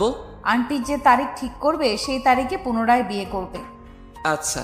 তুমি আমাকে মন থেকে মানো? না মানার কি আছে? তাহলে একটা কথা রাখবে? কি? আমি উঠে নীরবের ড্রেসিং টেবিলের উপর থেকে বিয়ের কার্ডটা নিয়ে নীরবের হাতে ধরিয়ে পড়তে বললাম। সে আমাকে ইশারায় জিজ্ঞেস করলো, এটা কি? আমি বললাম, পড়লেই বুঝতে পারবে। পুরোটা পড়ে নীরবের চোখ মুখে অন্ধকার দেখা দিল। ও চুপচাপ কার্ডটা আগের মতো ভাঁজ করে পাশের টেবিলে রেখে দিল। আমি চুপচাপ গিয়ে ওর পাশে বসলাম, তবে আগের চেয়ে দূরত্ব কম রেখে। তো এখন কি চাস তুই? আমি চাই আমরা ওই বিয়েতে যাই। আমাকে মারতে চাস তুই? আমি কিভাবে যাব? নিজেকে কন্ট্রোল করব কিভাবে? তোমার এই করুণ অবস্থা, দুঃখী চেহারা দেখার জন্যই তো নাহার আপু তোমাকে দাওয়াত করেছে। এখন তুমিও যদি দেবদাসের মতো কষ্ট পাও, না যাও, তাহলে সে বুঝবে সে তার কাজে সফল। অন্যকে কষ্ট দিয়ে সে সুখী আছে, তার এটাই মনে হবে। তুমি কি এটাই চাও? কিন্তু ও যখন অন্য কারোর সাথে হেসে হেসে কথা বলবে, আমার সামনে অন্য কারো হয়ে যাবে, আমি কিভাবে নিব? এই জন্যই আমরা যাব অ্যাজ আ কাপল। আজ আমাদের বিয়ে, যেমনটা চেয়েছিলাম তেমনই। নাহার আপু বিয়ের আগে আমাদের বিয়েটা সম্পূর্ণ হবে। পার্থক্য শুধু এইটুকুই যে আগের মতো শুধু পরিবারের সদস্যরা থাকবে না, আরও থাকবে কিছু আত্মীয় স্বজন। নীরব আগের মতো প্রাণবন্ত না থাকলেও খুব একটা মন মরা নেই। হয়তো বুঝে গেছে ভালোবাসলেই পেতে হবে এমনটা না। প্রথমবারের মতো নীরবের ঘরটা এত আপন লাগছে। এখন কোনো কিছু ধরতে গেলে আমাকে আর পারমিশন নেওয়া লাগবে না, সবটাই আমারও সমান অধিকার। হ্যাঁ, বিয়ে শেষে এখন আমি নীরবের ঘরে। একটু আগে এসেছি এই ঘরে, যদিও বারবার দেখেছি ঘরটা, তবুও কেন যেন আজ খুঁটিয়ে খুঁটিয়ে দেখতে ইচ্ছে করছে। অপেক্ষা শুধু নীরবের আশা। যদিও খুব একটা ভারী সাজ নেই, তবুও সবটা পাল্টে নিতে হবে, কারণ এই পোশাকে শান্তিতে ঘুমোতে পারবো না। চুপচাপ সবটা পাল্টে চোখে মুখে পানি দিয়ে নীরবের ব্যালকনিতে আসলাম। বসার জন্য দোলনা রয়েছে আর ছোট ছোট টব ঝুলিয়ে রাখা আছে। শীতল হাওয়া গায়ে এসে মাঝে মাঝে লাগছে। ফ্যানের কৃত্রিম বাতাস থেকে প্রাকৃতিক বাতাস অনেক ভালো। এই শান্ত পরিবেশে একটা গান ধরাই যায়। কি গান গাই? তোমার ইচ্ছেগুলো, তোমার ইচ্ছেগুলো ইচ্ছে হলে আমায় দিতে পারো। আমার ভালো লাগা ভালোবাসা তোমায় দেব আরো। তোমার ইচ্ছেগুলো, তোমার ইচ্ছেগুলো ইচ্ছে হলে আমায় দিতে পারো। আমার ভালো লাগা ভালোবাসা তোমায় দেব আরো। তুমি হাতটা শুধু ধরো, আমি হব না আর তুমি হাতটা শুধু ধরো, আমি হব না আর কারো, তোমার স্বপ্নগুলো আমার চোখে হচ্ছে জড়ো সরো। নীরব কি কখনো চাইবে আমার হাতটা ধরতে? বুক চিরে শুধু দীর্ঘশ্বাসই বেরিয়ে এলো, কারণ এর উত্তর তো আমার কাছে নেই। নীরব যদি মন থেকে ভুলতে চায় তাহলে অবশ্যই পারবে, আমার বিশ্বাস। অবশ্য খারাপ স্মৃতিকে যতদিন মনে রাখা হবে ততদিন দুঃখই দেবে। নীরব এখনো আসলো না। আমি রুমে এসে বসলাম, ড্রেসিং টেবিলের দিকে তাকিয়ে দেখলাম নিজেকে একবার। অতটাও সুন্দরী না আমি, তাই কি নীরব আমাকে প্রত্যাখ্যান করতো? হতেও পারে, আবার নাও হতে পারে। নীরবের সাথে কি আমাকে মানাবে? আয়নার একদম সামনে গিয়ে দাঁড়ালাম আমি। রূপ লাবণ্যকে তেমন একটা মূল্যায়ন না দিলেও আজ কেন যেন সেই জিনিসটারই কমতি লাগছে। এর মাঝে নীরব আসলো। আমি তখনও আয়নায় নিজেকে দেখতে ব্যস্ত। আওয়াজ পেয়ে পেছনে ফিরলাম আমি। নীরবের দিকে এগিয়ে গিয়ে দরজাটা লাগিয়ে তার দিকে তাকিয়ে বললাম, আমি সুন্দর না বলেই তুমি আমাকে প্রত্যাখ্যান করতে, তাই না? নীরব আমার কাছ থেকে হয়তো এই মুহূর্তে এই প্রশ্ন আশা করেনি। হঠাৎ কেন এমন প্রশ্ন করছি তাও হয়তো মেলাতে পারছে না সে। কিছুক্ষণ চুপ থেকে বলল, আমি কোনোদিনই মানুষকে রূপ দিয়ে বিচার করিনি, তোকেও না। এই কথায় মনে অল্প একটু আশা জাগলো। আমি একটু স্বাভাবিক হয়ে মাথা নিচু করে বললাম, ফ্রেশ হয়ে নাও। নীরবও তার কাপড় নিয়ে বাথরুমে চলে গেল। মাথা নিচু করেছিলাম চোখের পানি আড়াল করতে। সত্যি বলতে আমি ধরেই নিয়েছিলাম সে আমাকে রূপের জন্য প্রত্যাখ্যান করেছে, আর এটা ভেবেই চোখে পানি এসে গিয়েছিল। বিছানায় গিয়ে চুপচাপ বসলাম আমি। এখন আমার কি করা উচিত? নীরবের জন্য অপেক্ষা নাকি ঘুম চলে যাওয়া? যদিও নীরবের থেকে কিছু আশা করা যায় না, তবুও ভদ্রতার খাতিরে অন্তত জেগে থাকা লাগবে বলে আমি মনে করি। আমার ভাবনার মাঝে মিনিট দুয়েকের পর নীরব বেরিয়ে এলো। আজও মুখমণ্ডলে বিন্দু বিন্দু পানি লেগে আছে। কেমন দেখতে লাগছে তা না হয় বাদই দিলাম, তাই তার দিক থেকে দৃষ্টি নামিয়ে নিলাম। নীরব সোফায় বসে মুখ হাত মুছতে ব্যস্ত। যদিও গরমকাল, তবুও পায়ের কাছে থাকা পাতলা কাঁথাটা গায়ে জড়িয়ে শুয়ে গেলাম। শুইতে তো বাধা নেই, চোখে অস্থিরতা, তবুও চোখ বন্ধই রাখলাম। নীরব বলল, লাইট থাকবে নাকি অফ করব? আমি স্লো ভয়েসে বললাম, লাইট জ্বালানো থাকলে আমার ঘুম আসে না, তাই বন্ধ করে দাও। নীরব লাইট অফ করে আমার পাশে শুয়ে পড়ল, কোনো বাধা ছাড়াই। তবে কাঁথাটা শুধু নিল না। আমি ভেবেছিলাম কোনো কাণ্ড করবে হয়তো। যাক, ভালোই। সকালে নীরবের অনেক পাশেই নিজেকে পেলাম। স্বাভাবিক ব্যাপার, এক বিছানায় যেহেতু আছি সেহেতু ঘুমের মধ্যে তো আর দূরত্ব বজায় রাখতে পারবো না। আমি নীরবের দিকে এক নজর তাকিয়ে তার দিকে হাত বাড়াতে গিয়েও সরিয়ে ফেললাম। এখন ইচ্ছে থাকলেও এটা সঠিক সময় নয়। আমি চাই সে প্রথম আমাকে স্পর্শ করুক, তাও আবার মন থেকে, কোনো জোর কিংবা দায়িত্ববোধ থেকে নয়। অথই উঠে চলে যেতে নীরব চোখ খুলল আর মনে মনে বলল, তুই সত্যি আমার জন্য পারফেক্ট অথই। আমি ভুল মানুষকে বেছে নিয়েছিলাম। যতই নাহারের প্রতি আমার ঘৃণা আসুক, আপাতত সেটা ভালোবাসার থেকে কমই দেখতে পাচ্ছি। কারণ একসময় তাকে আমি কতটা চেয়েছি তা শুধু আমিই জানি। যেদিন মনের উপর রাজত্ব করে নাহারের নাম সরাতে পারবো, সেদিন এই মনে শুধু তোর নামই থাকবে। নীরব ঘুমিয়েছিল ঠিকই, কিন্তু ঘুমের মধ্যে কেউ আমাদের দিকে তাকিয়ে থাকলে এমনি এমনি বিরক্ত বোধে চোখ খুলে যায়। এখানে যেহেতু সে একাই নেই, তাহলে অথই তাকিয়ে আছে। তবুও সে চোখ খুলেনি, কারণ চোখ খুললেই অথইকে অস্বস্তিতে পড়তে হতো। অথই ফ্রেশ হয়ে এসে দেখে নীরব উঠে গেছে, তাই সে বলল, কখন উঠেছ? নীরব অথইয়ের দিকে চেয়ে বলল, মাত্রই। ও, উঠে ফ্রেশ হয়ে নাও, তারপর নাস্তা করতে আসো। তোমার অফিস টাইম তো আমি জানি না, আমাকে পরে জানিয়ে দিও এক সময়। এখন আন্টির কাছে গেলাম। অথই চলে গেলে নীরব উঠে বসে, তারপর ফ্রেশ হতে যায়। অফিস টাইম 9টা থেকে শুরু তার। এখন সবে 8টা বাজে। তাড়াহুড়োর কিচ্ছু নেই, সব আরামায়েশে করা যাবে। সকালে গোসল সেরে নেয় নীরব। সারাদিন তো আর সময় পাওয়া যাবে না, যদিও এখন নতুন, তবুও এখন থেকে টাইমলি সব করতে হবে। তাহলে বসের বিশ্বস্ততা হওয়া যাবে আর প্রয়োজনের সময় ছুটি নেওয়া যাবে। কখন প্রয়োজন আসে বলা তো যায় না। খাওয়া দাওয়া, গোসল আর যাবতীয় কাজ শেষে 8:40-এর দিকে নীরব বেরিয়ে যায়। অফিস একটু দূরে হওয়ায় অতই তাকে টিফিন এগিয়ে দেয়। নীরবও হাসি মুখে গ্রহণ করে। এই হাসি যেন অথয়ের মনে আনন্দের বন্যা জাগিয়ে তোলে। নীরব যাওয়ার পর আমি সব কাজ আন্টির হাতে হাতে শেষ করে ফেলি। আমাদের মাঝে তেমন একটা ফর্মালিটি নেই, বিয়ের আগে আসলেও আমি আন্টিকে যে কোনো কাজে সাহায্য করতাম, শুধু নীরবের টানে নয়, আন্টির ভালোবাসার টানে। আমরা আমাদের বাবা মায়ের একমাত্র সন্তান হওয়ায় আমার আম্মু যেমন নীরবকে তার ছেলের মতন ভালোবাসেন, তেমনি আন্টিও আমাকে তার মেয়ের মতোই ভালোবাসে। যদি আমাদের সম্পর্কগুলো এরকম না হতো তাহলে বিয়ে ভাঙার পর পুনরায় বিয়ে হওয়া একটা কল্পনা মাত্র ছিল। সব কাজ শেষে গোসল করে নিলাম। এখন আমার কাজ হচ্ছে শাড়ি পছন্দ করা, নাহার আপুর বিয়েতে পরার জন্য। শাড়ি পরলে একটু বউ বউ ফিলিংস আসবে। নীরব কি পরবে তাহলে? পাঞ্জাবি? শাড়ি পাঞ্জাবি তো এক জোড়ার মতো। নীরবের অনেক পাঞ্জাবি দেখেছি আমি, তার পাঞ্জাবিগুলো ছিল দোকানের কালেকশনের মতো, একদম ইউনিক। তাহলে আমাদের মিলিয়ে পড়তে হবে। আহা, কি একটা ফিলিং! কালার সিলেক্ট করা আমার কাজ না। সে কখন থেকে একটার সাথে একটা মেলানোর চেষ্টা করছি, কিন্তু মিলছেই না। না, মিলছে না বললে ভুল হবে, আমি মেলাতে পারছি না। সম্পূর্ণ না মিললেও হালকা একটু মিল পাচ্ছি, তবে সেটাও মনে ধরছে না। সুতরাং নীরবকে নির্বাচন করে দিতে হবে বলে আমি মনে করি। সব কাজ শেষে আন্টি একটু শুয়েছিল, আমিও ঘরে ছিলাম। ড্রেস চুজ করতে গিয়ে খাওয়া দাওয়া করিনি, তাই আন্টিকে ডেকে আমি আর আন্টি খেয়ে নিলাম। নীরবের বিকালে আসার কথা, তবে আরো দেরি হতে পারে। বিকেলে নীরব আসলে আমি দরজা খুলে দেই। নীরব ঢুকতেই তার প্রথমে অথৈর দিকে চোখ পড়ল। ও অথৈকে চিনতেই পারেনি। পা থেকে মাথা পর্যন্ত একবার দেখে নিল সে, কারণ আজ অথৈ শাড়ি পরেছে, মিষ্টি কালারের শাড়ি। কালো সম্ভবত পরেছিল, তবে সেভাবে দেখা হয়নি। দেখবেই বা কিভাবে? চারিদিকে তেমন মানুষ না থাকলেও যে খুব কম মানুষ ছিল তাও না। সেই অবস্থা যদি নতুন বউয়ের দিকে সে তাকিয়ে থাকে তবে নিতান্তই তাকে লজ্জায় পড়তে হতো। আর যাই হোক, মুরব্বীদের সামনে তো আর বউ দেখতে পারবে না। তারপর আবার কাল যখন সে রুমে আসলো তখনও অত চেঞ্জ করে ফেলেছিল।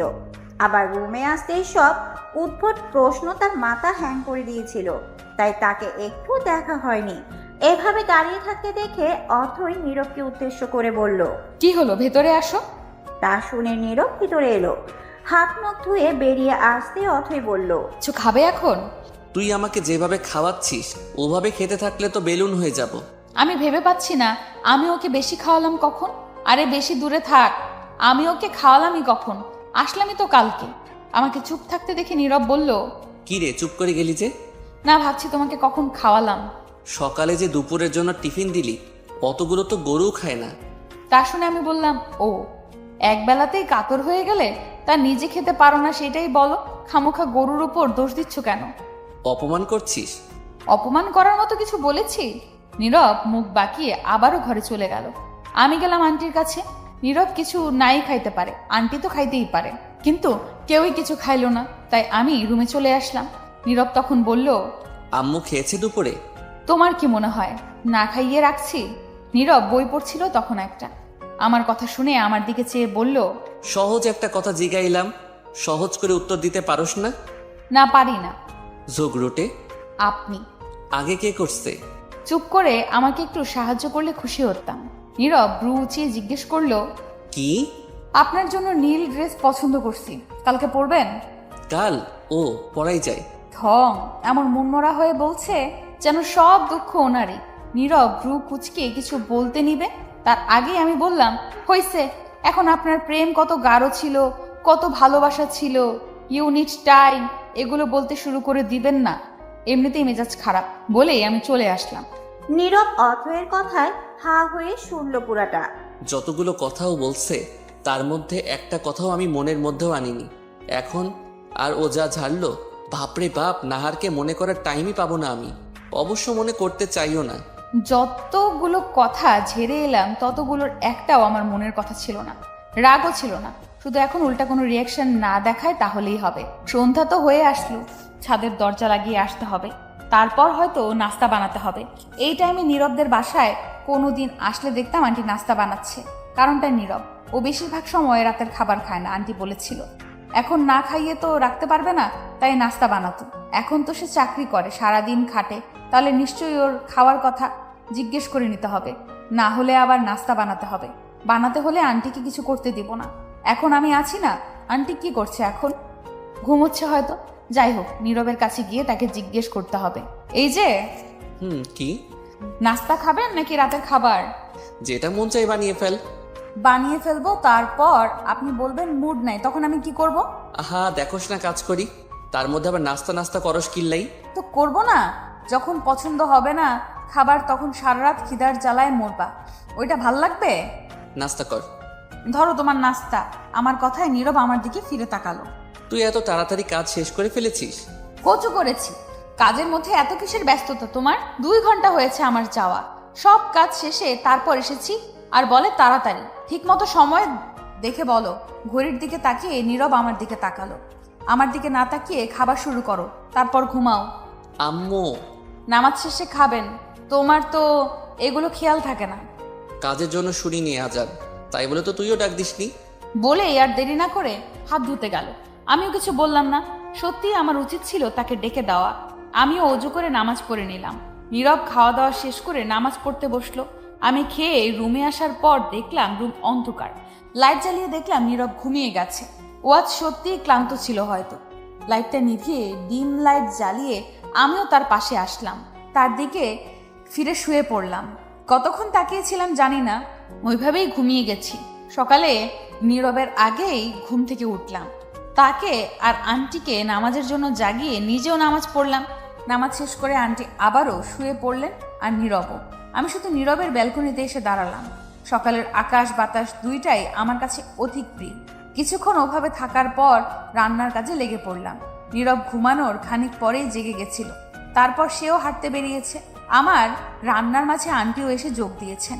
নীরব ফিরে আসলে আমরা একসাথে নাস্তা করি। নীরব বেরিয়ে যায় তার কাজে, আজ সে জলদি আসবে, অর্থাৎ হাফ টাইম বলা যায়। আম্মুর সাথে আজ দেখা করতে যাব। আমার কিছু প্রয়োজনীয় জিনিসপত্র বাসায় আছে, সেগুলো নিতে হবে। আন্টিকে বলে বাড়ির উদ্দেশ্যে রওনা দিলাম। যদিও রাস্তাটা লম্বা নয়, তবুও পথিমধ্যে নাহারাপুর দেখা মিলল। যদিও বিষয়টা কাকতালীয়, আমি তাকে এড়িয়ে যেতে চাইলে সে আমার সামনে এসে দাঁড়ালো। এতে আমার বিরক্তি লাগলেও বুঝলাম সে আমাকে কিছু বলতে চায়।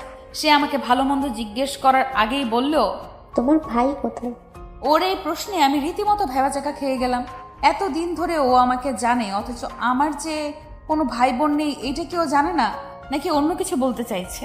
আমি নাহারাপুর দিকে তাকিয়ে বিরক্তি ভাব বজায় রেখেই বললাম, আমার কোন ভাইয়ের কথা বলছেন আপু? আমার তো কোনো ভাই বোন নেই আপু। না নিজের আর না কোনো কাজিন ব্রাদার। আমার যা আছে সব সিস্টার। আমার কথায় নাহারাপু হাসি হাসি মুখে জবাব দিল, কেন? তোমার নীরব ভাই সারাক্ষণ তো তাকেই ভাই ভাই ডাকো, তাহলে ভাই থাকবে না কেন? নাহারাপুর কথায় অনেক রাগ হলো আমার। নীরবকে ভাই ডাকতাম ঠিক, কিন্তু ভাই মানতাম না, এটা তো ভালো মতোই জানে।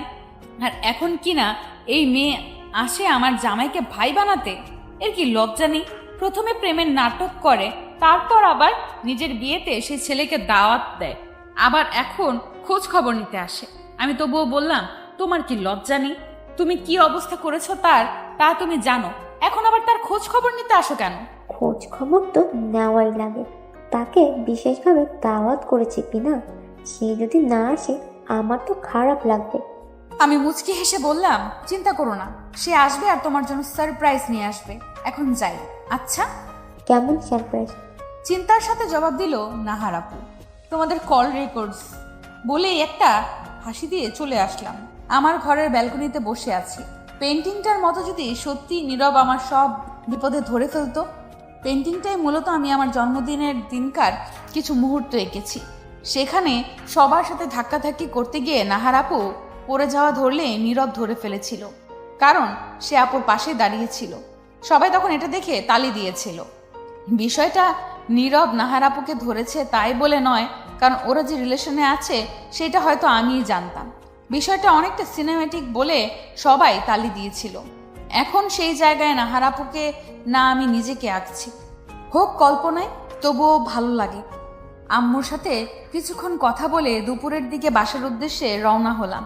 বাসায় এসে গোসল সেরে নীল শাড়ি পরলাম। মেকআপ বরাবরই পছন্দ না আমার। ভেজা চুলগুলোকে হালকা ডিজাইন করলাম। চুড়ি যদিও পছন্দ না, তবুও পরলাম। কানের দুলগুলো চেঞ্জ করছিলাম, তখনই মনে হলো পেছনে কে যেন আসলো। আমি পেছন ফিরে দেখলাম নীরব দরজার পাশে এসেছে।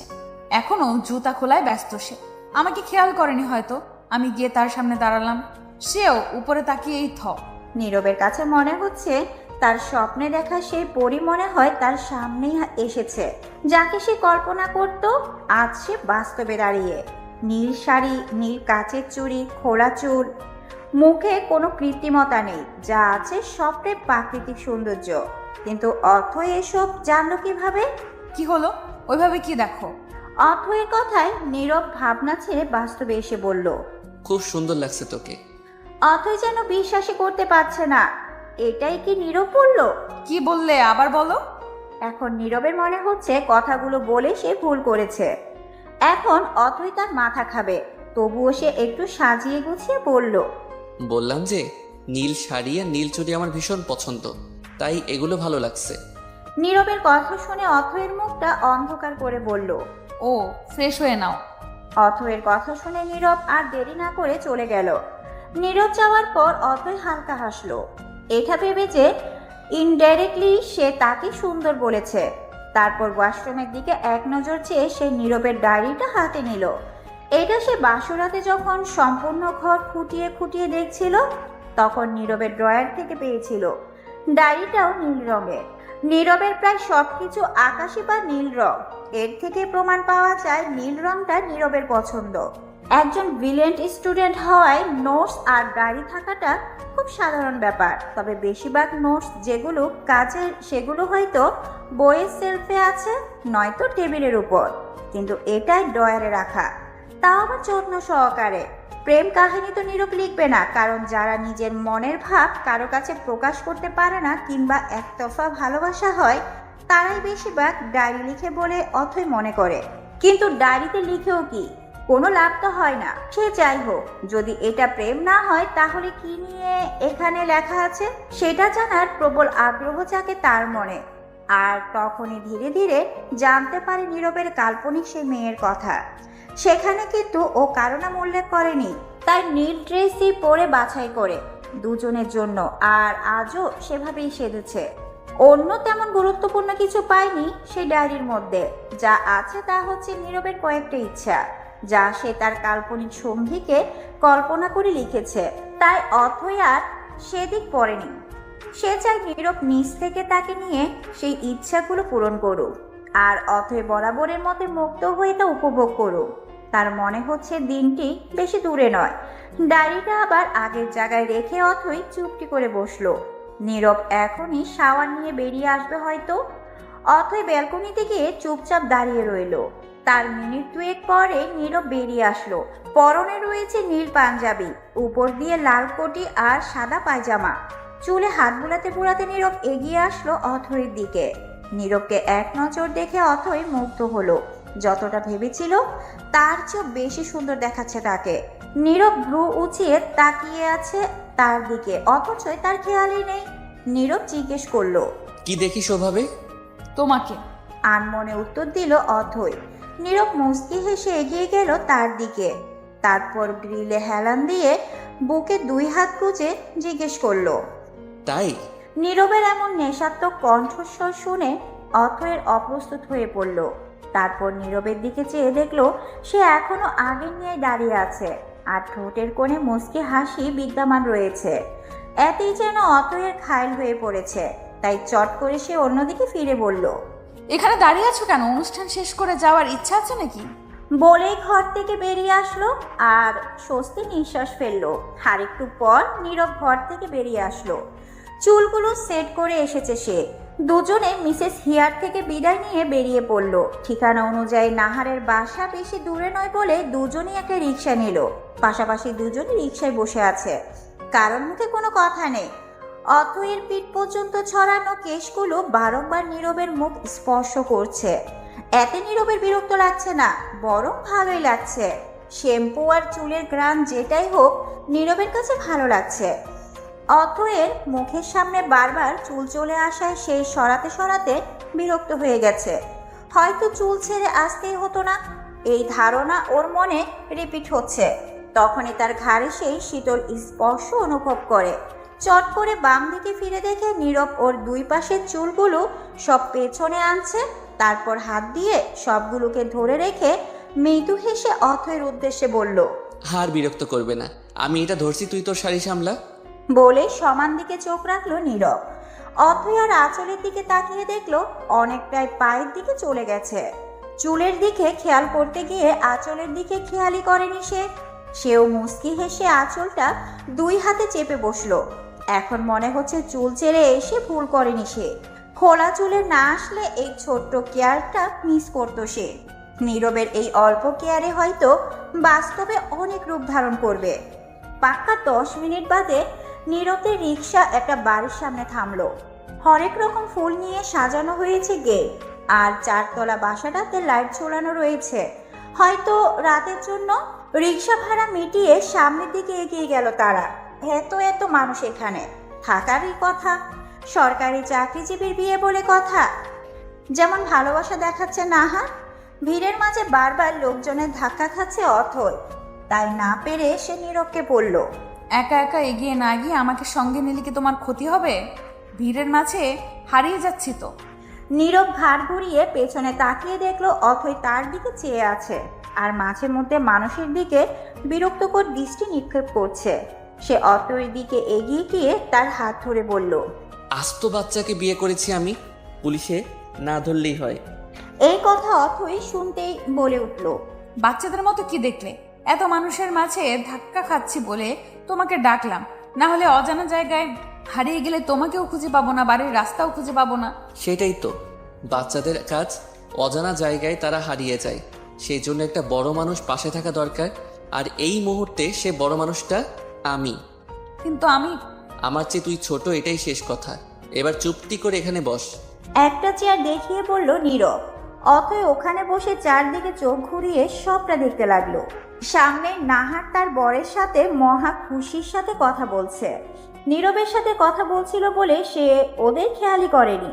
হঠাৎ তার মাথায় কালকের কথাটা আসতেই সে চট করে হালকা চিল্লিয়ে বলল, নাহার আপু। নিজের নাম শুনে নাহার চারিদিকে চোখ ঘুরিয়ে দেখলো তার সামনে কিছুটা দূরে অথই রয়েছে, তার পাশে নীরব রয়েছে।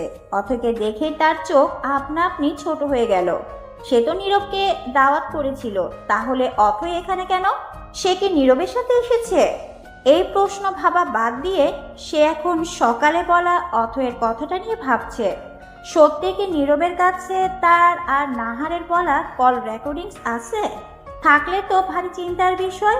ভেবেই নাহারের চোখ মুখে চিন্তার ভাঁজ দেখা দিল। যদিও কোনো অশ্লীল কথাবার্তা হয়নি তাদের মাঝে, তবুও যা হয়েছে তাও কি এভাবে সকলের সামনে ফাঁস হয়ে যাবে?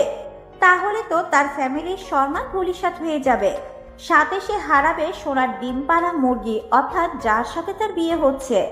নাহারের এত ভাবনার মাঝে অথই তার সামনে চলে এসেছে। সে খেয়ালই করেনি। অথই এসেই বলল, কি গো আপু, ভুলে গেলে নাকি? তোমাকে 2-3 বার ডাক দিলাম, তুমি শুনলেই না।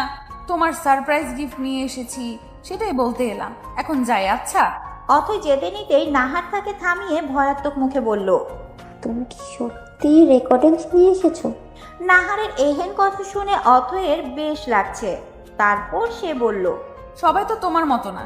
যাই হোক, সেটা তো গিফট করার মতো বিষয় না, তাই যা গিফট করা যায় তা নিয়ে এসেছি। আর এই যে মেয়েটা গিফট রিসিভ করছে, কি যেন নাম তার, তাকে দিয়ে এসেছি। আর সারপ্রাইজ তো আমি। আমাকে দেখে অবাক হওনি? নাহারের ভয় কিছুটা হলেও দূর হলো অথয়ের কথা শুনে, কিন্তু অবাক তো সে হয়েছে। কেন অথই এখানে? এই প্রশ্নের উত্তর তো সে জানে না। যেহেতু সামনে থেকেই উত্তর আসছে, তাহলে ক্ষতি কি শুনতে? তাই সে বলল, অনেক হয়েছে, সত্যি করে বলো তো তুমি এখানে কেন? অথই কিছুটা লজ্জাভাব মুখে এনে বলল, জামাই যেখানে থাকবে বউ তো সেখানেই থাকবে, তাই না? এতক্ষণ নাহারের ভ্রু কুঁচকানো থাকলেও মুখে একটা অবাক ভাব এসেছে। আজ যে সে কত অবাক হবে! নাহারের মুখ দিয়ে আপনা আপনি বের হলো, কখন? ধরো 2 দিন হয়েই গেল। বলেই আর না দাঁড়িয়ে সে চলে গেল। নাহার ভেবেছিল তার যাওয়ার পর নীরবের হাসি মুখ সব গায়েব হয়ে যাবে, কিন্তু উল্টো সে বিয়ে করে বসে আছে। সে অথয়ের দিকে তাকিয়ে দেখলো সে নীরবের কাছে গিয়ে দাঁড়াতে নীরব ওকে কোনো কারণে বকাঝকা করছে, আর অথই হাসছে, অর্থাৎ নীরব ওকে শাসন করছে। এতটা অধিকারবোধ সে নাহারের প্রতিও দেখায়নি। বিষয়টা অজান্তেই নাহারের খারাপ লাগলো। এই মুহূর্তে কেন জানি নাহারের এই বিয়ে ছেড়ে ছুড়ে নীরবের কাছে যেতে ইচ্ছে করছে, তবে সেটা সম্ভব না। নাহার দৃষ্টি সরিয়ে তার হবু বরের দিকে তাকালো, তবুও দৃষ্টি বারংবার ওদের দিকেই যাচ্ছে। চেয়েছিল ছ্যাঁকা দিয়ে শান্তিতে বিয়ে করবে, কিন্তু এখন নিজে সে ছ্যাঁকার ব্যথায় অনুভব করছে। এই কিসের এত কথা তোর নাহারের সাথে? হ্যাঁ, বললো একটু কথা বলে আসি, আর মহারানী গিয়ে এতক্ষণ পর আসছে। বলি কি এত কথা বলছিলি? ও আল্লাহ, এত চিল্লাচিল্লির কি আছে? নাহার আপুর সাথে এমনি একটু কথা বলতে গেছিলাম। সে বাদ দাও, কখন বাসায় ফিরে যাবে সেটা বলো। আঙ্কেল তো বাসায় থাকেন না বেশিরভাগ সময়, আন্টি একা আছেন হয়তো। তো আমাদের বিকেলের মধ্যেই ফিরে যাওয়া উচিত। তা তো অবশ্যই, আমাদের বিকালের মধ্যেই ফিরে যেতে হবে। কিন্তু আসলামই তো মাত্র, আমাদের কোনো চেনা পরিচিতও নাই এখানে, কিভাবে সময় কাটাবো? হঠাৎ এসে হঠাৎ গায়েব হয়ে যাওয়া তো মানায় না। পরিচিত নাই, কিন্তু পরিচিত হতে কতক্ষণ? চলো সবকিছু সম্পর্কে পরিচিত হই, এরপর গায়েব হয়ে যাব দুইজন। মন্দ বলিসনি, চল বাসাটা ঘুরে দেখি। বিকেলে আসার কথা থাকলেও নীরব এবং অথৈ সন্ধ্যার একটু আগে বাসায় ফিরেছে। সেখানে তাদের দুজনের মন টিকেনি। একে তো অচেনা পরিবেশ, তার উপর এত অচেনা মানুষ, সব মিলিয়ে অস্বস্তিকর। তাই তারা আবারও রিকশায় করে বাসায় ফেরার সিদ্ধান্ত নেয়। কিন্তু হঠাৎ নীরবের কি হলো কে জানে, রিকশাওয়ালাকে অন্য পথ দিয়ে যেতে বলল। অথৈ জিজ্ঞেস করলে বলল, গেলেই দেখবি কোথায় যাচ্ছি। কিছুক্ষণ পর রিকশা থামলো একটা নদীর পাশের রাস্তায়। ভাড়া মিটিয়ে নীরব অথৈয়ের হাত ধরে নদীর দিকে এগিয়ে গেল। বিকাল তখনও হয়নি, দুপুরের সময় পার হয়নি বলা যায়। তবুও নদীর পাশ বলে একটু পর পর শীতল হাওয়া গায়ে লাগছে। দুই একটা বাদাম বিক্রেতার ফুচকাওয়ালা বসে আছে কাস্টমারের আশায়। ব্যস্ত শহরে সব সময় মানুষের আনাগোনা। বিকেল হলে হয়তো জায়গাটা এখনকার মতো ফাঁকা থাকবে না। এখনই দুই একজনের আসা যাওয়ার বলে দিচ্ছে, কিছুটা একলা সময় কাটানোর আশায় মানুষ এখানে আসে। দালান কোটার ভিড়ে প্রকৃতির খুঁজে আসে। নীরব অথৈকে ইট আর সিমেন্টের দিয়ে বানানো একটা বসার জায়গায় বসতে বলল। তারপর দুজনের জন্য বাদাম কিনলো। দুজনে চুপচাপ চারপাশের প্রকৃতি দেখতে দেখতে খাচ্ছে। মাঝে মাঝে বাতাসের সাথে গাছের পাতা গায়ে এসে পড়ছে। পা ভিজিয়ে দুজনে নদীর পাড়ে খানিকটা হেঁটে তারপর বাড়ির উদ্দেশ্যে রওনা হয়। এই সামান্য কাজে যে সময় পার হয়ে গেছে তারা টেরই পায়নি। অথৈ যেন আজ নতুন নীরবকে দেখলো। ওর কাছে মনে হয়নি নীরবের মনে অন্য কারোর বসবাস, মনে হয়েছে অন্য স্বাভাবিক জুটির মতো। নীরব আজ সবটা মন থেকেই করেছে। যদিও ওর বাড়ি যাওয়ার ইচ্ছে ছিল, কিন্তু সেই ভাবলো যখন ছুটি নিয়েছে তাহলে সেটাকে কাজে লাগাতেই পারে। আজ তার ইচ্ছের মধ্যে একটা পূরণ করলো সে। নিজের প্রিয় মানুষের সাথে কিছু সময়, সে যতটা ভেবেছিল সেরকম খারাপ লাগা তার মধ্যে কাজ করেনি। নাহারের বিয়েতে কেন জানি তার খুশিই লাগছে। অথৈয়ের সাথে মুহূর্তটা উপভোগ করে তার অধিক ভালো লাগছে। দুজনে যদিও গোসল করেছিল, কিন্তু এখন আবারও খামে ভিজে গেছে বলে আবারও দুজনেই গোসল করলো। মাগরিবের নামাজ শেষে দুজনে ছাদে আসলো। দুজনের হাতেই চায়ের কাপ। আকাশ মেঘলা, রাতের বৃষ্টি হওয়ার সম্ভাবনা রয়েছে। এখন বাতাস বইছে বলে দুজনের ছাদে চা পান করতে এসেছে। চা শেষে খালি চায়ের কাপ দুটো একপাশে রেখে নীরব অথৈয়ের দিকে তাকিয়ে বলল, তোর কখনো খারাপ লাগে না? অথৈ নীরবের দিকে তাকিয়েছিল। তার প্রশ্ন শুনে ভ্রু কুঁচকে জিজ্ঞেস করলো, কিসের জন্য? এই যে তোর বিয়ে করা বর অন্য একটা মেয়েকে ভালোবাসে, তোকে না? আজ বাসে না, একদিন তো বাসবে। যদি সে একদিন না আসে? ভালো না বাসুক, ঘৃণা তো আর করে না, ডিসরেসপেক্ট তো করে না, তাহলে এইভাবেই চালিয়ে যেতে পারবো। বলে কাপ দুটো নিয়ে চলে গেল। নীরব শুধু তার যাওয়ার দিকে তাকিয়ে বলল, সে একদিন খুব শীঘ্রই আসবে, অনেক ভালোবাসতে চাই তোকে। তোর চিন্তাভাবনা বারবারই আমাকে মনে করায় সেদিন বিয়েটা করে ভুল করিনি। কাঁথা মুড়ি দিয়ে চোখ বন্ধ করে শুয়ে আছে নীরব। নিচে আসার পর থেকে হাসি দিয়েই চলেছে সে। সন্ধ্যায় গোসল করার ফলে এমনটা হয়েছে। ছোট থেকে নীরবের ঠান্ডা কাশি সামান্য কারণে হয়, আর তাই সন্ধ্যায় গোসল তার শরীর মেনে নিতে পারেনি বলে এই অবস্থা। অথৈ বাসায় নেই। সন্ধ্যার পর তার বাসা থেকে ফোন এসেছিল, তার আম্মু খুব অসুস্থ, সেবা করার মতো কেউ নেই, চোখ খোলাও রাখতে পারছে না তিনি। কয়েকদিন ধরে কেমন খাওয়া দাওয়া কমিয়ে দিয়েছিলেন, আর তার ফলস্বরূপ তিনি অসুস্থ হয়ে গেছেন। নীরবে গিয়ে অথৈকে রেখে এসেছে। তখনও দুই একবার হাসি দিয়েছিল সে। অথৈ বলেছিল যাওয়ার সময় ওষুধ নিয়ে যেন সে বাসায় ফিরে। কিন্তু অতিরিক্ত বীরত্ব দেখাতে গিয়ে সে বলেছিল, অল্প একটু ঠান্ডা লেগেছে, সেরে যাবে। তার জন্য আবার ওষুধ লাগবে কেন? কিন্তু সবার শরীর যে একই রকম হয় না। কিছু মানুষ অল্পই অসুস্থ হলেও তাদের অবস্থা খারাপ হয়ে যায়, বেশি হয়ে যায়। নীরব তাদেরই একজন। মিসেস হিয়া তাকে ওষুধ দিয়েছেন, সে ঘুমিয়ে আছে এখন। আশা করা যায় একদম সকালে ঘুম ভাঙবে। আর ওষুধ যেহেতু দ্রুত সেবন করা হয়েছে, তাই রোগ শরীরে না ছড়িয়ে সুস্থ হওয়ার সম্ভাবনাও রয়েছে। অথই তার মায়ের পাশে বসে আছে। এদিকে মায়ের জন্য খারাপ লাগছে, অন্যদিকে নীরব কি করছে সেই চিন্তাও তার মাথায় রয়েছে। অথই যাওয়ার পর থেকে তার মা একা হয়ে গেছেন। তাকে আর একা একা খেতে ভালো লাগে না, কোনো কাজে মন বসে না। একা বাড়িতে থেকে এই চেনা বাড়িটাও অচেনা মনে হয়। সঙ্গীহীনতার ফলে তিনি অসুস্থ হয়ে গেছেন। এই অবস্থায় অথই তাকে কোনো কথাও বলতে পারছে না। তার খুব ইচ্ছে করছে কিছু কথা শুনিয়ে দিতে। সব সময় শুধু তাকে বলতো, সময়ের কাজ সময়ে করবি, নিজের যত্ন নিবি। আর আজ নিজের শরীরের প্রতি কোনো যত্ন নাই। চোখ বন্ধ করে শুয়ে আছে তিনি। অথের ফোনটা নিয়ে উঠে আসলো। লাইট নেভাতে গিয়েও নেভালো না। নীরবকে ফোন করলো, তবে আন্টি রিসিভ করলেন। নীরবের অসুস্থতার খবরও দিলেন। অথই জানিয়ে দিল সে 2-1 দিন এখানে থাকবে, কারণ তার আম্মু অনেকটা সুস্থ। তার আব্বু কাল আসবে, তিনি আউট অফ টাউন। কথা বলে ফোন রেখে দিলাম আমি। এইদিকে আম্মু অসুস্থ, ওইদিকে নীরব। আম্মুকে ছেড়ে যেতে পারবো না, আর নীরবের কাছে যাওয়ার কোনো অজুহাতও নেই। তাই চুপচাপ আম্মুর পাশেই শুয়ে পড়লাম। সকালে নীরবের ঘুম ভাঙলো অনেকটা দেরিতে। পাশে কি যেন নেই মনে করতে তার মনে হলো অথই নেই। সে চুপচাপ উঠে হাত মুখ ধুয়ে এসে নাস্তা করে অফিসে চলে গেল। সন্ধ্যায় ফিরতেই তার মা দরজা খুলে দিল।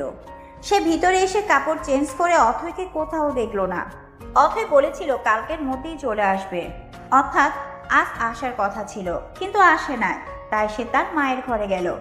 গিয়ে দেখলো তার মা ঘরে নেই। রান্নাঘরে উকি দিয়ে সে দেখলো তার মা থালা বাসন পরিষ্কার করছেন। সে তার মায়ের দিকে এগিয়ে গেল। যদিও সহজ একটা কথা, তবুও কিভাবে বলবে সে ভেবে পাচ্ছে না, তাই চুপচাপ থাকলো। তার মা তাকে উৎকুশ করতে দেখেই বললেন, কিছু বললে বলে ফেল। অথই আসে নাই আম্মু? মিসেস হিয়া একবার নীরবের দিকে তাকিয়ে আবার থালা বাসন ধোয়ায় মনোযোগ দিয়ে বললেন, কাল রাতে ফোন করেছিল, তোর আন্টি খুব অসুস্থ, তাই অথই চাইলেও আসতে পারবে না। ফোন করে জানিয়েছিল 2-1 দিন থাকবে। তুই ঘুমিয়ে গেছিলি বলে আমি ধরেছিলাম। চাইলে দেখে আসতে পারিস, আর চাইলে কি আমাদের দেখে আসা উচিত। নীরব কিছু না ভেবেই বলল। তার মাকে রেডি হতে আর সে গেল বাজারে কিছু ফলমূল কিনতে। তার 5 মিনিট পরেই তারা বাসায় গিয়ে পৌঁছালো। কলিং বেল চাপতেই আমি গিয়ে দরজা খুললাম। আন্টি আর নীরবকে একসাথে দেখে আমি বেশ অবাক হলাম। না বলে হঠাৎ আসায় অবাক হয়েছি। দুইজনকে ভেতরে আসতে বলে কিচেনের উদ্দেশ্যে যেতে গেলে নীরব আমার হাত ধরে ফলের ব্যাগটা ধরিয়ে দিল। তারপর সে ঘরে চলে গেল আম্মুর সাথে কথা বলতে। কিছুক্ষণ পর সে ফিরে আসলো আমার কাছে। আমি তখন নাস্তা বানাচ্ছিলাম, সে আমার পাশেই দাঁড়ালো। আমি তার দিকে না তাকিয়েই বুঝলাম। কিছুক্ষণ চুপ থেকে আমি বললাম, আমাকে মিস করো নাই? নীরব হালকা হেসে বলল, করেছি। তার হাসি মুখ দেখে অজান্তে মুখে লজ্জা এসে ভর করলো। তুই করস নাই? উত্তরটা তো জানেন। বাসায় কবে ফিরবি? আমি অসহায় মুখ করে তার দিকে তাকিয়ে চা নামিয়ে বললাম, এখন যেতে চাই, তবে সম্ভব নয়। নীরব হালকা শ্বাস ফেলে বলল, আঙ্কেল কবে আসছেন? আজই। দোয়া করো আম্মু যেন জলদি সুস্থ হয়ে যায়। আব্বুকে বলবো এবার যেন এখানে থাকে, আর ব্যবসার কাজে যেন বারবার বাইরে না যায়। তুমিও আঙ্কেলকে বলো যেন তিনিও এখানেই নিজের বাসায় থাকেন। তাই যেন হয়। নাস্তা শেষ করে নীরব চলে যেতে চাইলেই আমি আটকানোর জন্য বলি, আন্টি আজ থেকে যাও না। আন্টি হেসে বলল, সহজ ভাষায় বল, কাকে থাকতে বলছিস? আমি লজ্জায় মাথা নিচু করে ফেললাম। আম্মু চোখ বন্ধ করে আছেন। অসুস্থতার জন্য শরীর দুর্বল হওয়ায় একটু পরপর ঘুমিয়ে যান, এখনো তাই, নয়তো আরো লজ্জা পেতে হতো। আন্টি বলল, আমাকে বাসায় দিয়ে আয়, তারপর ফিরে আয় আবার। আমি আর নীরব একসাথে না বলে উঠলাম, কারণ আমরা দুজনেই নারাজ। আন্টি একা থাকবেন এটা তো মানা যায় না। তাই বললাম, আন্টি তুমি আম্মুর পাশে শুয়ে যাও, একা যেও না প্লিজ। নীরবও আমার সাথে সহমত প্রকাশ করলো, আর আন্টিও আর না করলেন না। রাতের খাবার শেষ করে আন্টি আর আম্মুকে বিছানা ঠিক করে দিয়ে সব গুছিয়ে আমি রুমে ফিরলাম। নীরব রুমে ছিল না, তাই ব্যালকনিতে এসে দেখলাম সে বসে আছে। আমিও তার পাশের টুলটায় বসলাম। আমার উপস্থিতি পেয়ে সে আমার দিকে ঘুরে বসলো। ব্যালকনি অন্ধকার থাকায় বাইরের হালকা আলোগুলোকেও ব্যালকনিটা সুন্দর লাগছিল। ঘুমাবে না? হ্যাঁ। চলো তাহলে। নীরব আমার কথায় উঠে দাঁড়ালো। আমিও তার পেছন হাঁটতে গেলাম, কিন্তু হঠাৎই সে দাঁড়িয়ে গেল আর তার সাথে আমিও দাঁড়িয়ে গেলাম। হঠাৎই সে বেলকনির লাইট জ্বালিয়ে দিল। কিছুক্ষণ অন্ধকারে থাকায় সে আলো চোখে লাগায় আমি 2 হাতে চোখ ঢেকে নিলাম। চোখ খুলেই দেখলাম নীরব আমার করা পেন্টিংটার দিকে তাকিয়ে আছে। নীরব কি এক্সপ্রেশন দিবে এখন? নীরব আমার দিকে ঘুরে ব্রু কুচকে তাকালো, আর নাহারের জায়গায় যেমন নিয়েছি তেমনি পেন্টিংটাতেও নিজেকে এঁকে ফেলেছি। সে কি রাগ করবে? আমি হাসার চেষ্টা করে বললাম, ওভাবে কি দেখো? তুই এঁকেছিস? তার দিকে একবারও তাকাচ্ছি না আমি, একবার এই দিকে আবার ওই দিকে তাকাচ্ছি। তা দেখে সে ফিক করে হেসে উঠল। তা দেখে আমি বললাম, হাসো কেন? আমি আমার বেনুনি করা চুলের মাঝেও কয়েকটা অবাধ্য চুল কানের পাশে ছুঁয়েছিল। নীরব সেগুলোকে হাত দিয়ে কানের পাশে গুজে দিল।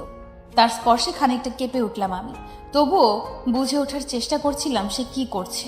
হুট করে সে ব্যালকনির লাইট অফ করে দিল।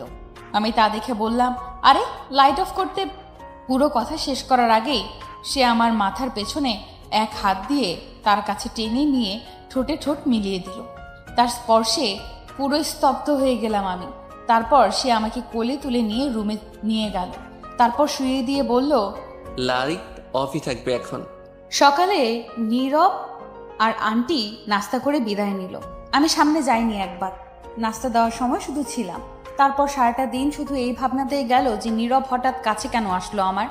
এমনটা না যে আমি খুশি হইনি, কিন্তু নীরবও কি খুশি হয়েছে, নাকি আমার প্রতি অবিচার হচ্ছে ভেবে কাছে এসেছে? শুধু এই কারণেই ভাবাচ্ছে আমাকে। সন্ধ্যায় হঠাৎ নীরব ফোন দিল। এ সময়টাতে সে সাধারণত অফিস থেকে ফেরে। এমনি দিন হলে একবার সম্পূর্ণ রিং হওয়ার আগেই রিসিভ করতাম, তবে এখন একটা দ্বিধা কাজ করছে। এমন ভাবতে গিয়েই প্রথমবার কল কেটে গেল। দ্বিতীয়বারের বেলায় রিসিভ করে কানে ধরতেই ওপাশ থেকে নীরবের কণ্ঠ ভেসে আসলো। তবে স্বাভাবিক কণ্ঠ না, উত্তেজনা বা ভয় পেলে কণ্ঠ যেরকম শোনায় তেমন। তাই ভয় লজ্জাকে একপাশে রেখে আমিও কথা বলা শুরু করলাম। অথই, বলো। I am extremely sorry. মানে আমি সেরকম করতে চাইনি। আমি মানে কিভাবে যে কি হয়েছিল আমার, তো তুই প্লিজ কিছু মনে করিস না। নীরবের কথা শুনে আমার কি বলা বা করা উচিত কিছু বোধগম্য হলো না। অশ্রুকণাও যেন চোখে আসছে না। তুমি ভালোবেসে কাছে আসোনি আমার? অবাক হয়ে বললাম আমি। আমি বললাম তো। অপরাধ বোধের সাথে বলতে গিয়েও পারছে না। তোমাকে আর কিছু বলতে হবে না। নারী দেহ ছোঁয়া সাধনার বিষয়। ভালোবেসে ছুতে হয়। আমার মধ্যে ভালোবাসা ছিল, কিন্তু তোমার মধ্যে? তাহলে কি ধরে নিব? তুমি চাহিদার জন্য হট করে কল কেটে দিলাম আমি। আর কিছু বলতে পারলাম না। ইচ্ছে ছিল জলদি ফিরে যাব, তবে এখন ইচ্ছেটাই শেষ হয়ে গেল। যাকে এতটা বিশ্বাস ভালোবাসা দিয়েছি সে কিনা সেও অন্যদের মতো পাশে আসলো শুধুই নিজের। নীরব উদাসীন মনে তার বেলকনিতে বসে আছে। সে সত্যি এরকম কিছু করতে চায়নি। সেও চেয়েছিল ভালোবেসে অথৈকে কাছে টেনে নিতে। তাহলে কেন সে পারল না? সে কি দেহের প্রতি এতই দুর্বল হয়ে গেল যে আর কিছুদিন অপেক্ষা করতে পারল না? তার স্ত্রী থেকে এত বড় অপবাদ পেয়ে সবচেয়ে বেশি কষ্ট হচ্ছে তার। এখন অপরাধবোধ তাকে কুড়ে কুড়ে খাচ্ছে। সে কি করবে? ক্ষমা চাইবে? ক্ষমা চাইলেও কি পাওয়া যায়? ক্ষমা হয়তো পাবে, তবে আগের মতো বিশ্বাস ভালোবাসা কি আদৌ পাবে? কিছু ভাবতে পারছে না সে, তাই চুপচাপ চোখ বন্ধ করে রাখলো। তবে তখনও অতএর চেহারা ভেসে আসছে। তাই সে রেগে ব্যালকনি থেকে উঠে চলে গেল আর শব্দ করে দরজা লাগিয়ে দিল। কি করবে এমনিতেই মাথায় আসছে না, তার উপর শান্তিতে বসতেও পারছে না। তাই সে আবারও অতইকে কল করলো। চুপচাপ টিভির দিকে চোখ রেখে বসে আছি আমি। পাশে আব্বু বসে কার সাথে যেন কথা বলছে। আম্মু এখন একটু সুস্থ, কিন্তু তবুও তাকে ঘরেই থাকতে বলেছি। দৃষ্টি টিভির দিকে থাকলেও মনোযোগ নেই। হঠাৎ মোবাইলের রিং বেজে উঠল। তাকিয়ে দেখলাম লাভ উঠে আছে, অর্থাৎ নীরবের কল। হঠাৎ কেন ফোন করবে ও? বিরক্ত লাগছে বলে ফোন থেকে চোখ সরিয়ে আবারও টিভির দিকে তাকালাম। তবে পাশে যে আব্বু আছে তা আমার খেয়ালই ছিল না। তিনি নিজের ফোনে কথা শেষ করে আমাকে জিজ্ঞেস করলেন, কে কল করেছি? আমি চুপচাপ বললাম, নীরব ভাইয়া। আমার কথা শুনে আব্বু কিছুক্ষণ আমার দিকে তাকিয়ে রাগান্বিত স্বরে বললেন, কি ধরনের কথা এগুলো অথই? স্বামী হয় সে তোমার, আর ভাই বলছো? কোনো দরকারে ফোন করেছো হয়তো, এখনই ধরো।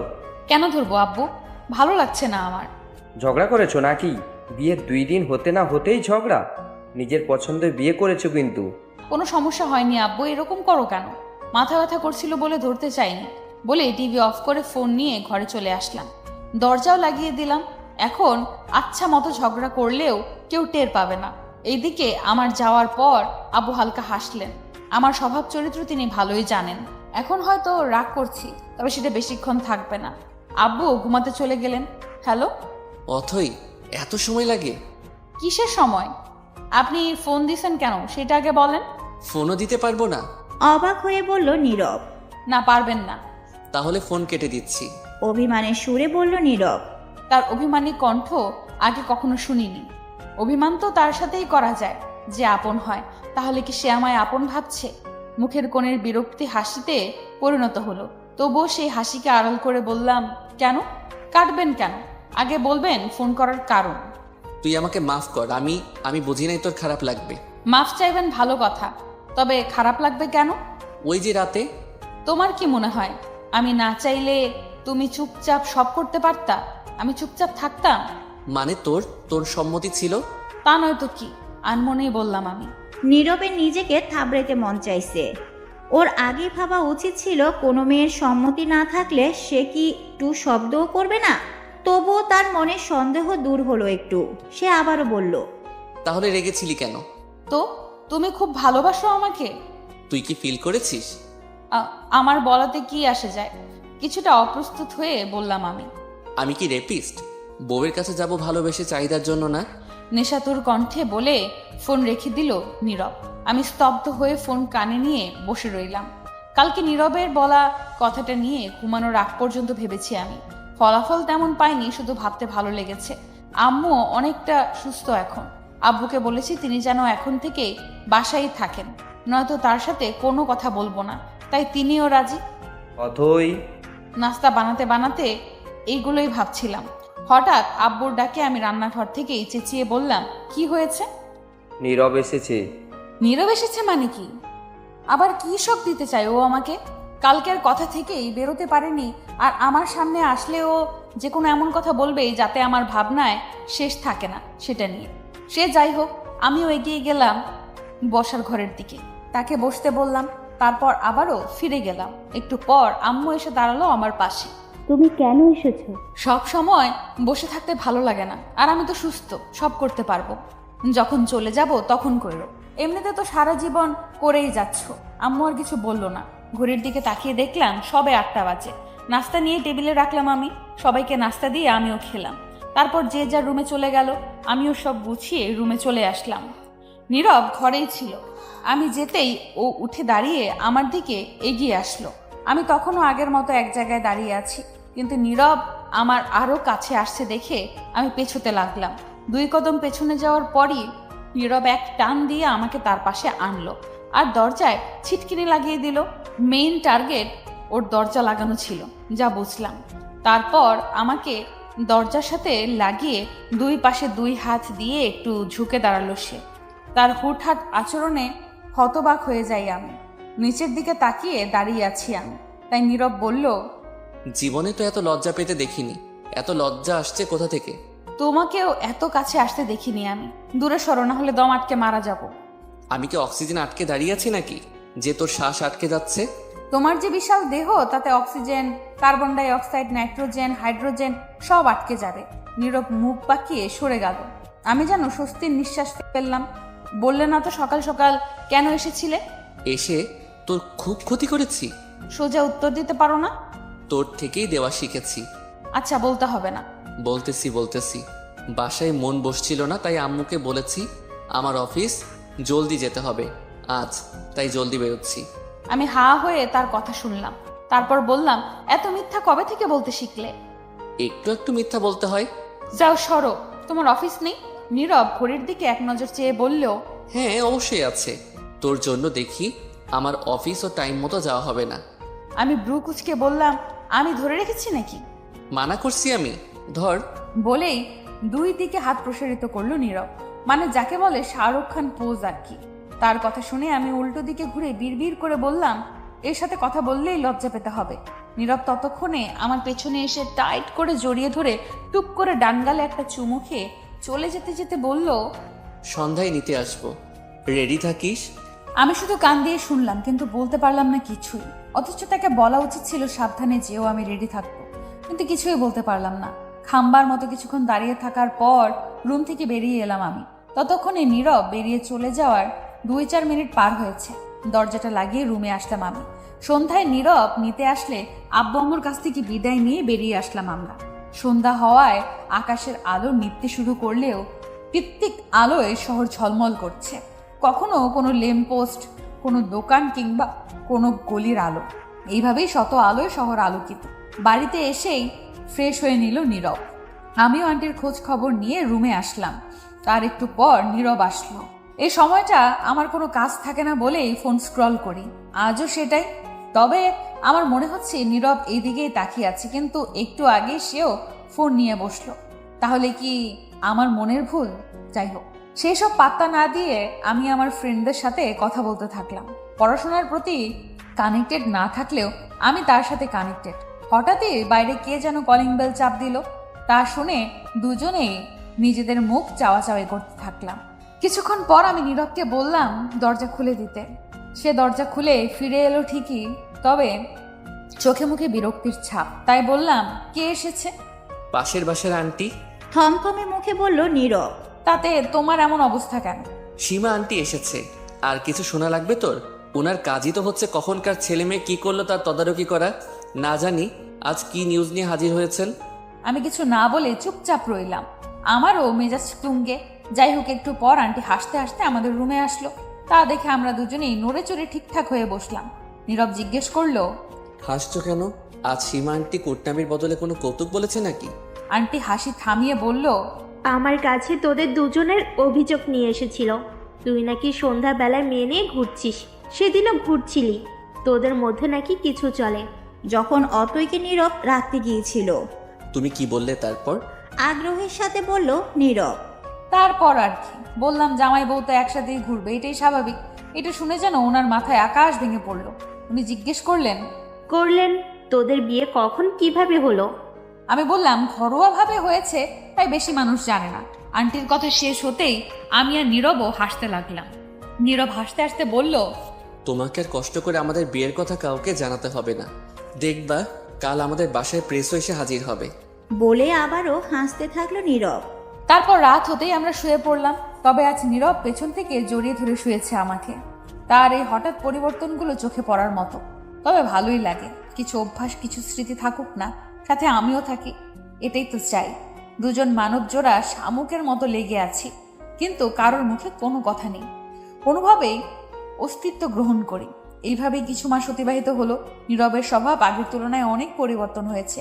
এখনও অনেক কেয়ার করে আমার। সব কিছুতেই তার পারমিশন নেওয়া লাগবে। ও নিজে চেষ্টা করেছে বলেই পরিবর্তিত হতে পেরেছে। আজকে ছুটির দিন বলে আমরা ঘুরতে যাওয়ার সিদ্ধান্ত নিলাম। নীরব আর আমি বিকেলের দিকে বের হলাম। আধা ঘন্টা হাঁটাহাঁটির পর আমরা একটা নির্জন জায়গায় এসে পৌঁছলাম। সেখানেই আমরা বসলাম কিছুক্ষণ। নীরবের কাঁধে মাথা দিয়ে বসে আছি আমি। দূরে একটা বাড়ি থেকে একটা মেয়ে বিষণ্ণ মনে বের হলো। তাকে অনেক চেনা চেনা মনে হলো। একটু পরেই বুঝতে পারলাম ওটা নাহার আপু। তবে চোখে মুখে কেমন যেন ভাব। বাড়িটাও তাদেরই। সেদিন বিয়ে বাড়ির সাজ ছিল আর আজ সাধারণ, তাই চিনতে পারিনি। আমি নীরবকে দেখলাম, সেও প্রথমে চিনতে পারেনি। আমরা এগিয়ে গেলাম সেদিকে। যদিও নীরব যেতে চাইছিল না, তবুও আমি নিয়ে এলাম, কারণ তার এই অবস্থা কেন হলো তা জানার অনেক আগ্রহ জাগলো আমার মনে। আমাদের হঠাৎ এখানে দেখে নাহার আপু অনেক অবাক হলো।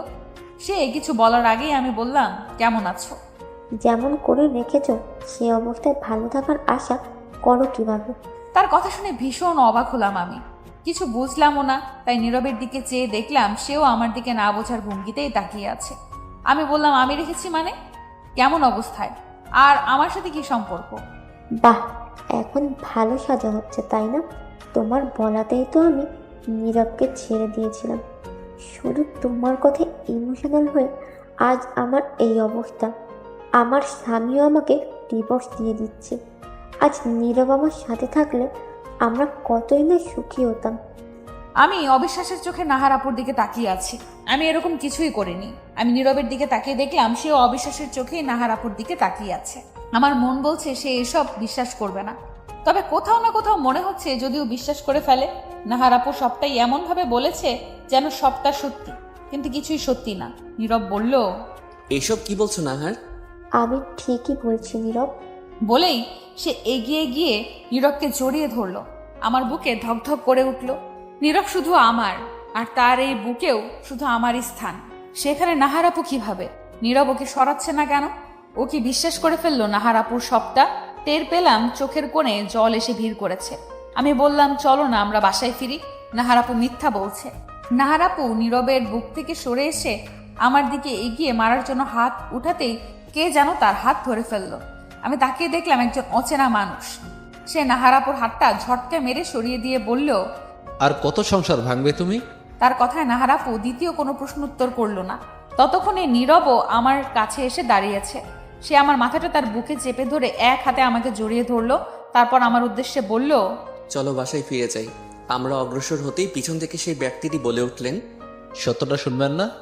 আমি আর নীরব থেমে পেছন ফিরে ব্যক্তিটির দিকে তাকালাম। আমরা পরস্পরের মুখ চাওয়াচাওয়ি করছি। তখনও ব্যক্তিটি আমাদের অবস্থা বুঝতে পেরে এগিয়ে এসে নীরবের উদ্দেশ্যে বলল, আপনার পরিচয় হয়তো নীরব। আপনাকে দেখে বুঝতে পেরেছি আপনি আপনার স্ত্রীকে অনেক বিশ্বাস করেন, কিন্তু তবুও পরবর্তীতে যেন এই নিয়ে কোনো প্রশ্ন আপনাদের মনে না জাগ্রত হয়, তাই সত্যটা জানাতে চাই। আশা করি শুনবেন। নীরব শুধু মাথা নাড়ালো, কিছু বলল না। নীরব তখনও আগের ন্যায় আমাকে এক হাতে জড়িয়ে ধরে রেখেছে, আর নাহার আপুও মাথা নিচু করে দাঁড়িয়ে আছে। চারপাশে তখনও কোনো মানুষের আসা যাওয়া দেখা যাচ্ছে না। ব্যক্তিটি বলতে শুরু করলো, আমি নাহারের হাজবেন্ড। আপনারা হয়তো বিয়েতে দেখেছিলেন বলে ভুলে গেছেন, আমারও মনে ছিল না, কিন্তু আপনার স্ত্রীকে বিয়ের দিন নাহারের সাথে কথা বলতে দেখেছিলাম বলে আজ দেখে চিনতে পারলাম। কী কথা হয়েছিল তা তো শুনিনি, তবে তারপর থেকে নাহারের মন খারাপ থাকতো। এমনিতেও সে কোনো কাজ করতো না। এ নিয়ে মায়ের অভিযোগের শেষ ছিল না, তবে নাহার সেগুলো আমলে নিত না। আমি চুপচাপ সবটা শুনতাম, তবে নাহারকে কিছু বলতে পারতাম না, কারণ অনেক ভালোবাসতাম ওকে। অন্যদিকে আম্মুকেও অনেক ভালোবাসি। তার বিরুদ্ধে কিছু বলারও সাহস ছিল না। শুধু বাড়ির কাজ না করলে মায়ের তেমন একটা অভিযোগ থাকতো না, তবে নাহার তার নিজের কাজগুলোও করতো না, যা মায়ের জন্য বাড়তি ছিল। আজ বুঝতে পারছি নাহারের সেই মন খারাপের কারণটা আপনি, কিন্তু সে এখন যেগুলো বলেছে সেগুলো মিথ্যে। আমি সবটা শুনেছি। নাহার নিজে থেকে আমাকে বিয়ে করতে রাজি হয়েছিল, আর আমি তাকে ডিভোর্স দিতে চাই না। পরিস্থিতি এরকম যে আমার ভালোবাসা আমার থেকে যাই হোক, এটাই ছিল সবটা। বলতে বলতে ভদ্রলোকের চোখের কোণে পানি এসে গেছে। হঠাৎ নীরব আমাকে ছেড়ে নাহার আপুর সামনে গিয়ে দাঁড়িয়ে বলল, আমি তোমাকে ভালোবাসতাম নাহার, আর এই ছেলেটা তোমাকে ভালোবাসে। তোমার কথা বলতে গিয়ে তার চোখের কোণে পানি এসে গেছে। ভাবতে পারছো ও ঠিক কতটা চাইলে তার এরকম অবস্থা হতে পারে? তোমার মত কি হবে তা তো জানি না, তবে আমি চাইবো তোমরা সবটা ঠিকঠাক করে নাও। নিজেদের মাঝে ছেলেটা সত্যি চাই তোমাকে। বলেই নীরব আমার হাত ধরে সামনের দিকে এগিয়ে গেল। আমি পেছন ফিরে দেখলাম ছেলেটা চলে যেতে চাইলে নাহার আপু তার হাত ধরে আটকে ফেললো। ছেলেটা প্রশ্নবোধক দৃষ্টিতে তাকালো নাহার আপুর দিকে। নাহার আপু সরি বলল। দূর থেকে যা বুঝলাম। হঠাৎ ছেলেটা নাহার আপুকে জড়িয়ে ধরলো। আপুও কান্না করতে করতে জড়িয়ে ধরলো। আমি নীরবের দিকে চেয়ে বললাম, সব ঠিক হয়ে গেছে। নীরব আমার দিকে প্রশ্নবোধক দৃষ্টিতে তাকালে আমার পেছনের দিকে আমি ইশারা করলাম। সেও পেছন ফিরে একবার ওদের দিকে চেয়ে হাসলো। তারপর আমার দিকে তাকিয়ে সামনের দিকে হাঁটতে থাকলো। ততক্ষণে সন্ধ্যা নেমে এসেছে। আমি বললাম, যদি ওই ভাইয়াটা এসে সত্যি না বলতো তাহলে তুমি আমাকে অবিশ্বাস করতে। অবিশ্বাস করলে এই ছেলের কথা শোনার আগে তোকে নিয়ে আসতাম না। আমি কিছু বললাম না। নীরব আবারও বলল, ভালোবাসি। আমি হেসে মুখ অন্যদিকে ঘুরিয়ে ফেললাম। এতদিনে এসে কথাটা শুনলাম। আমার উত্তর, আমিও। আমিও কি? ব্রু উঁচিয়ে জিজ্ঞেস করলো নীরব। ভালোবাসি। ভালোবাসি, ভালোবাসি, আছি মোরা পাশাপাশি।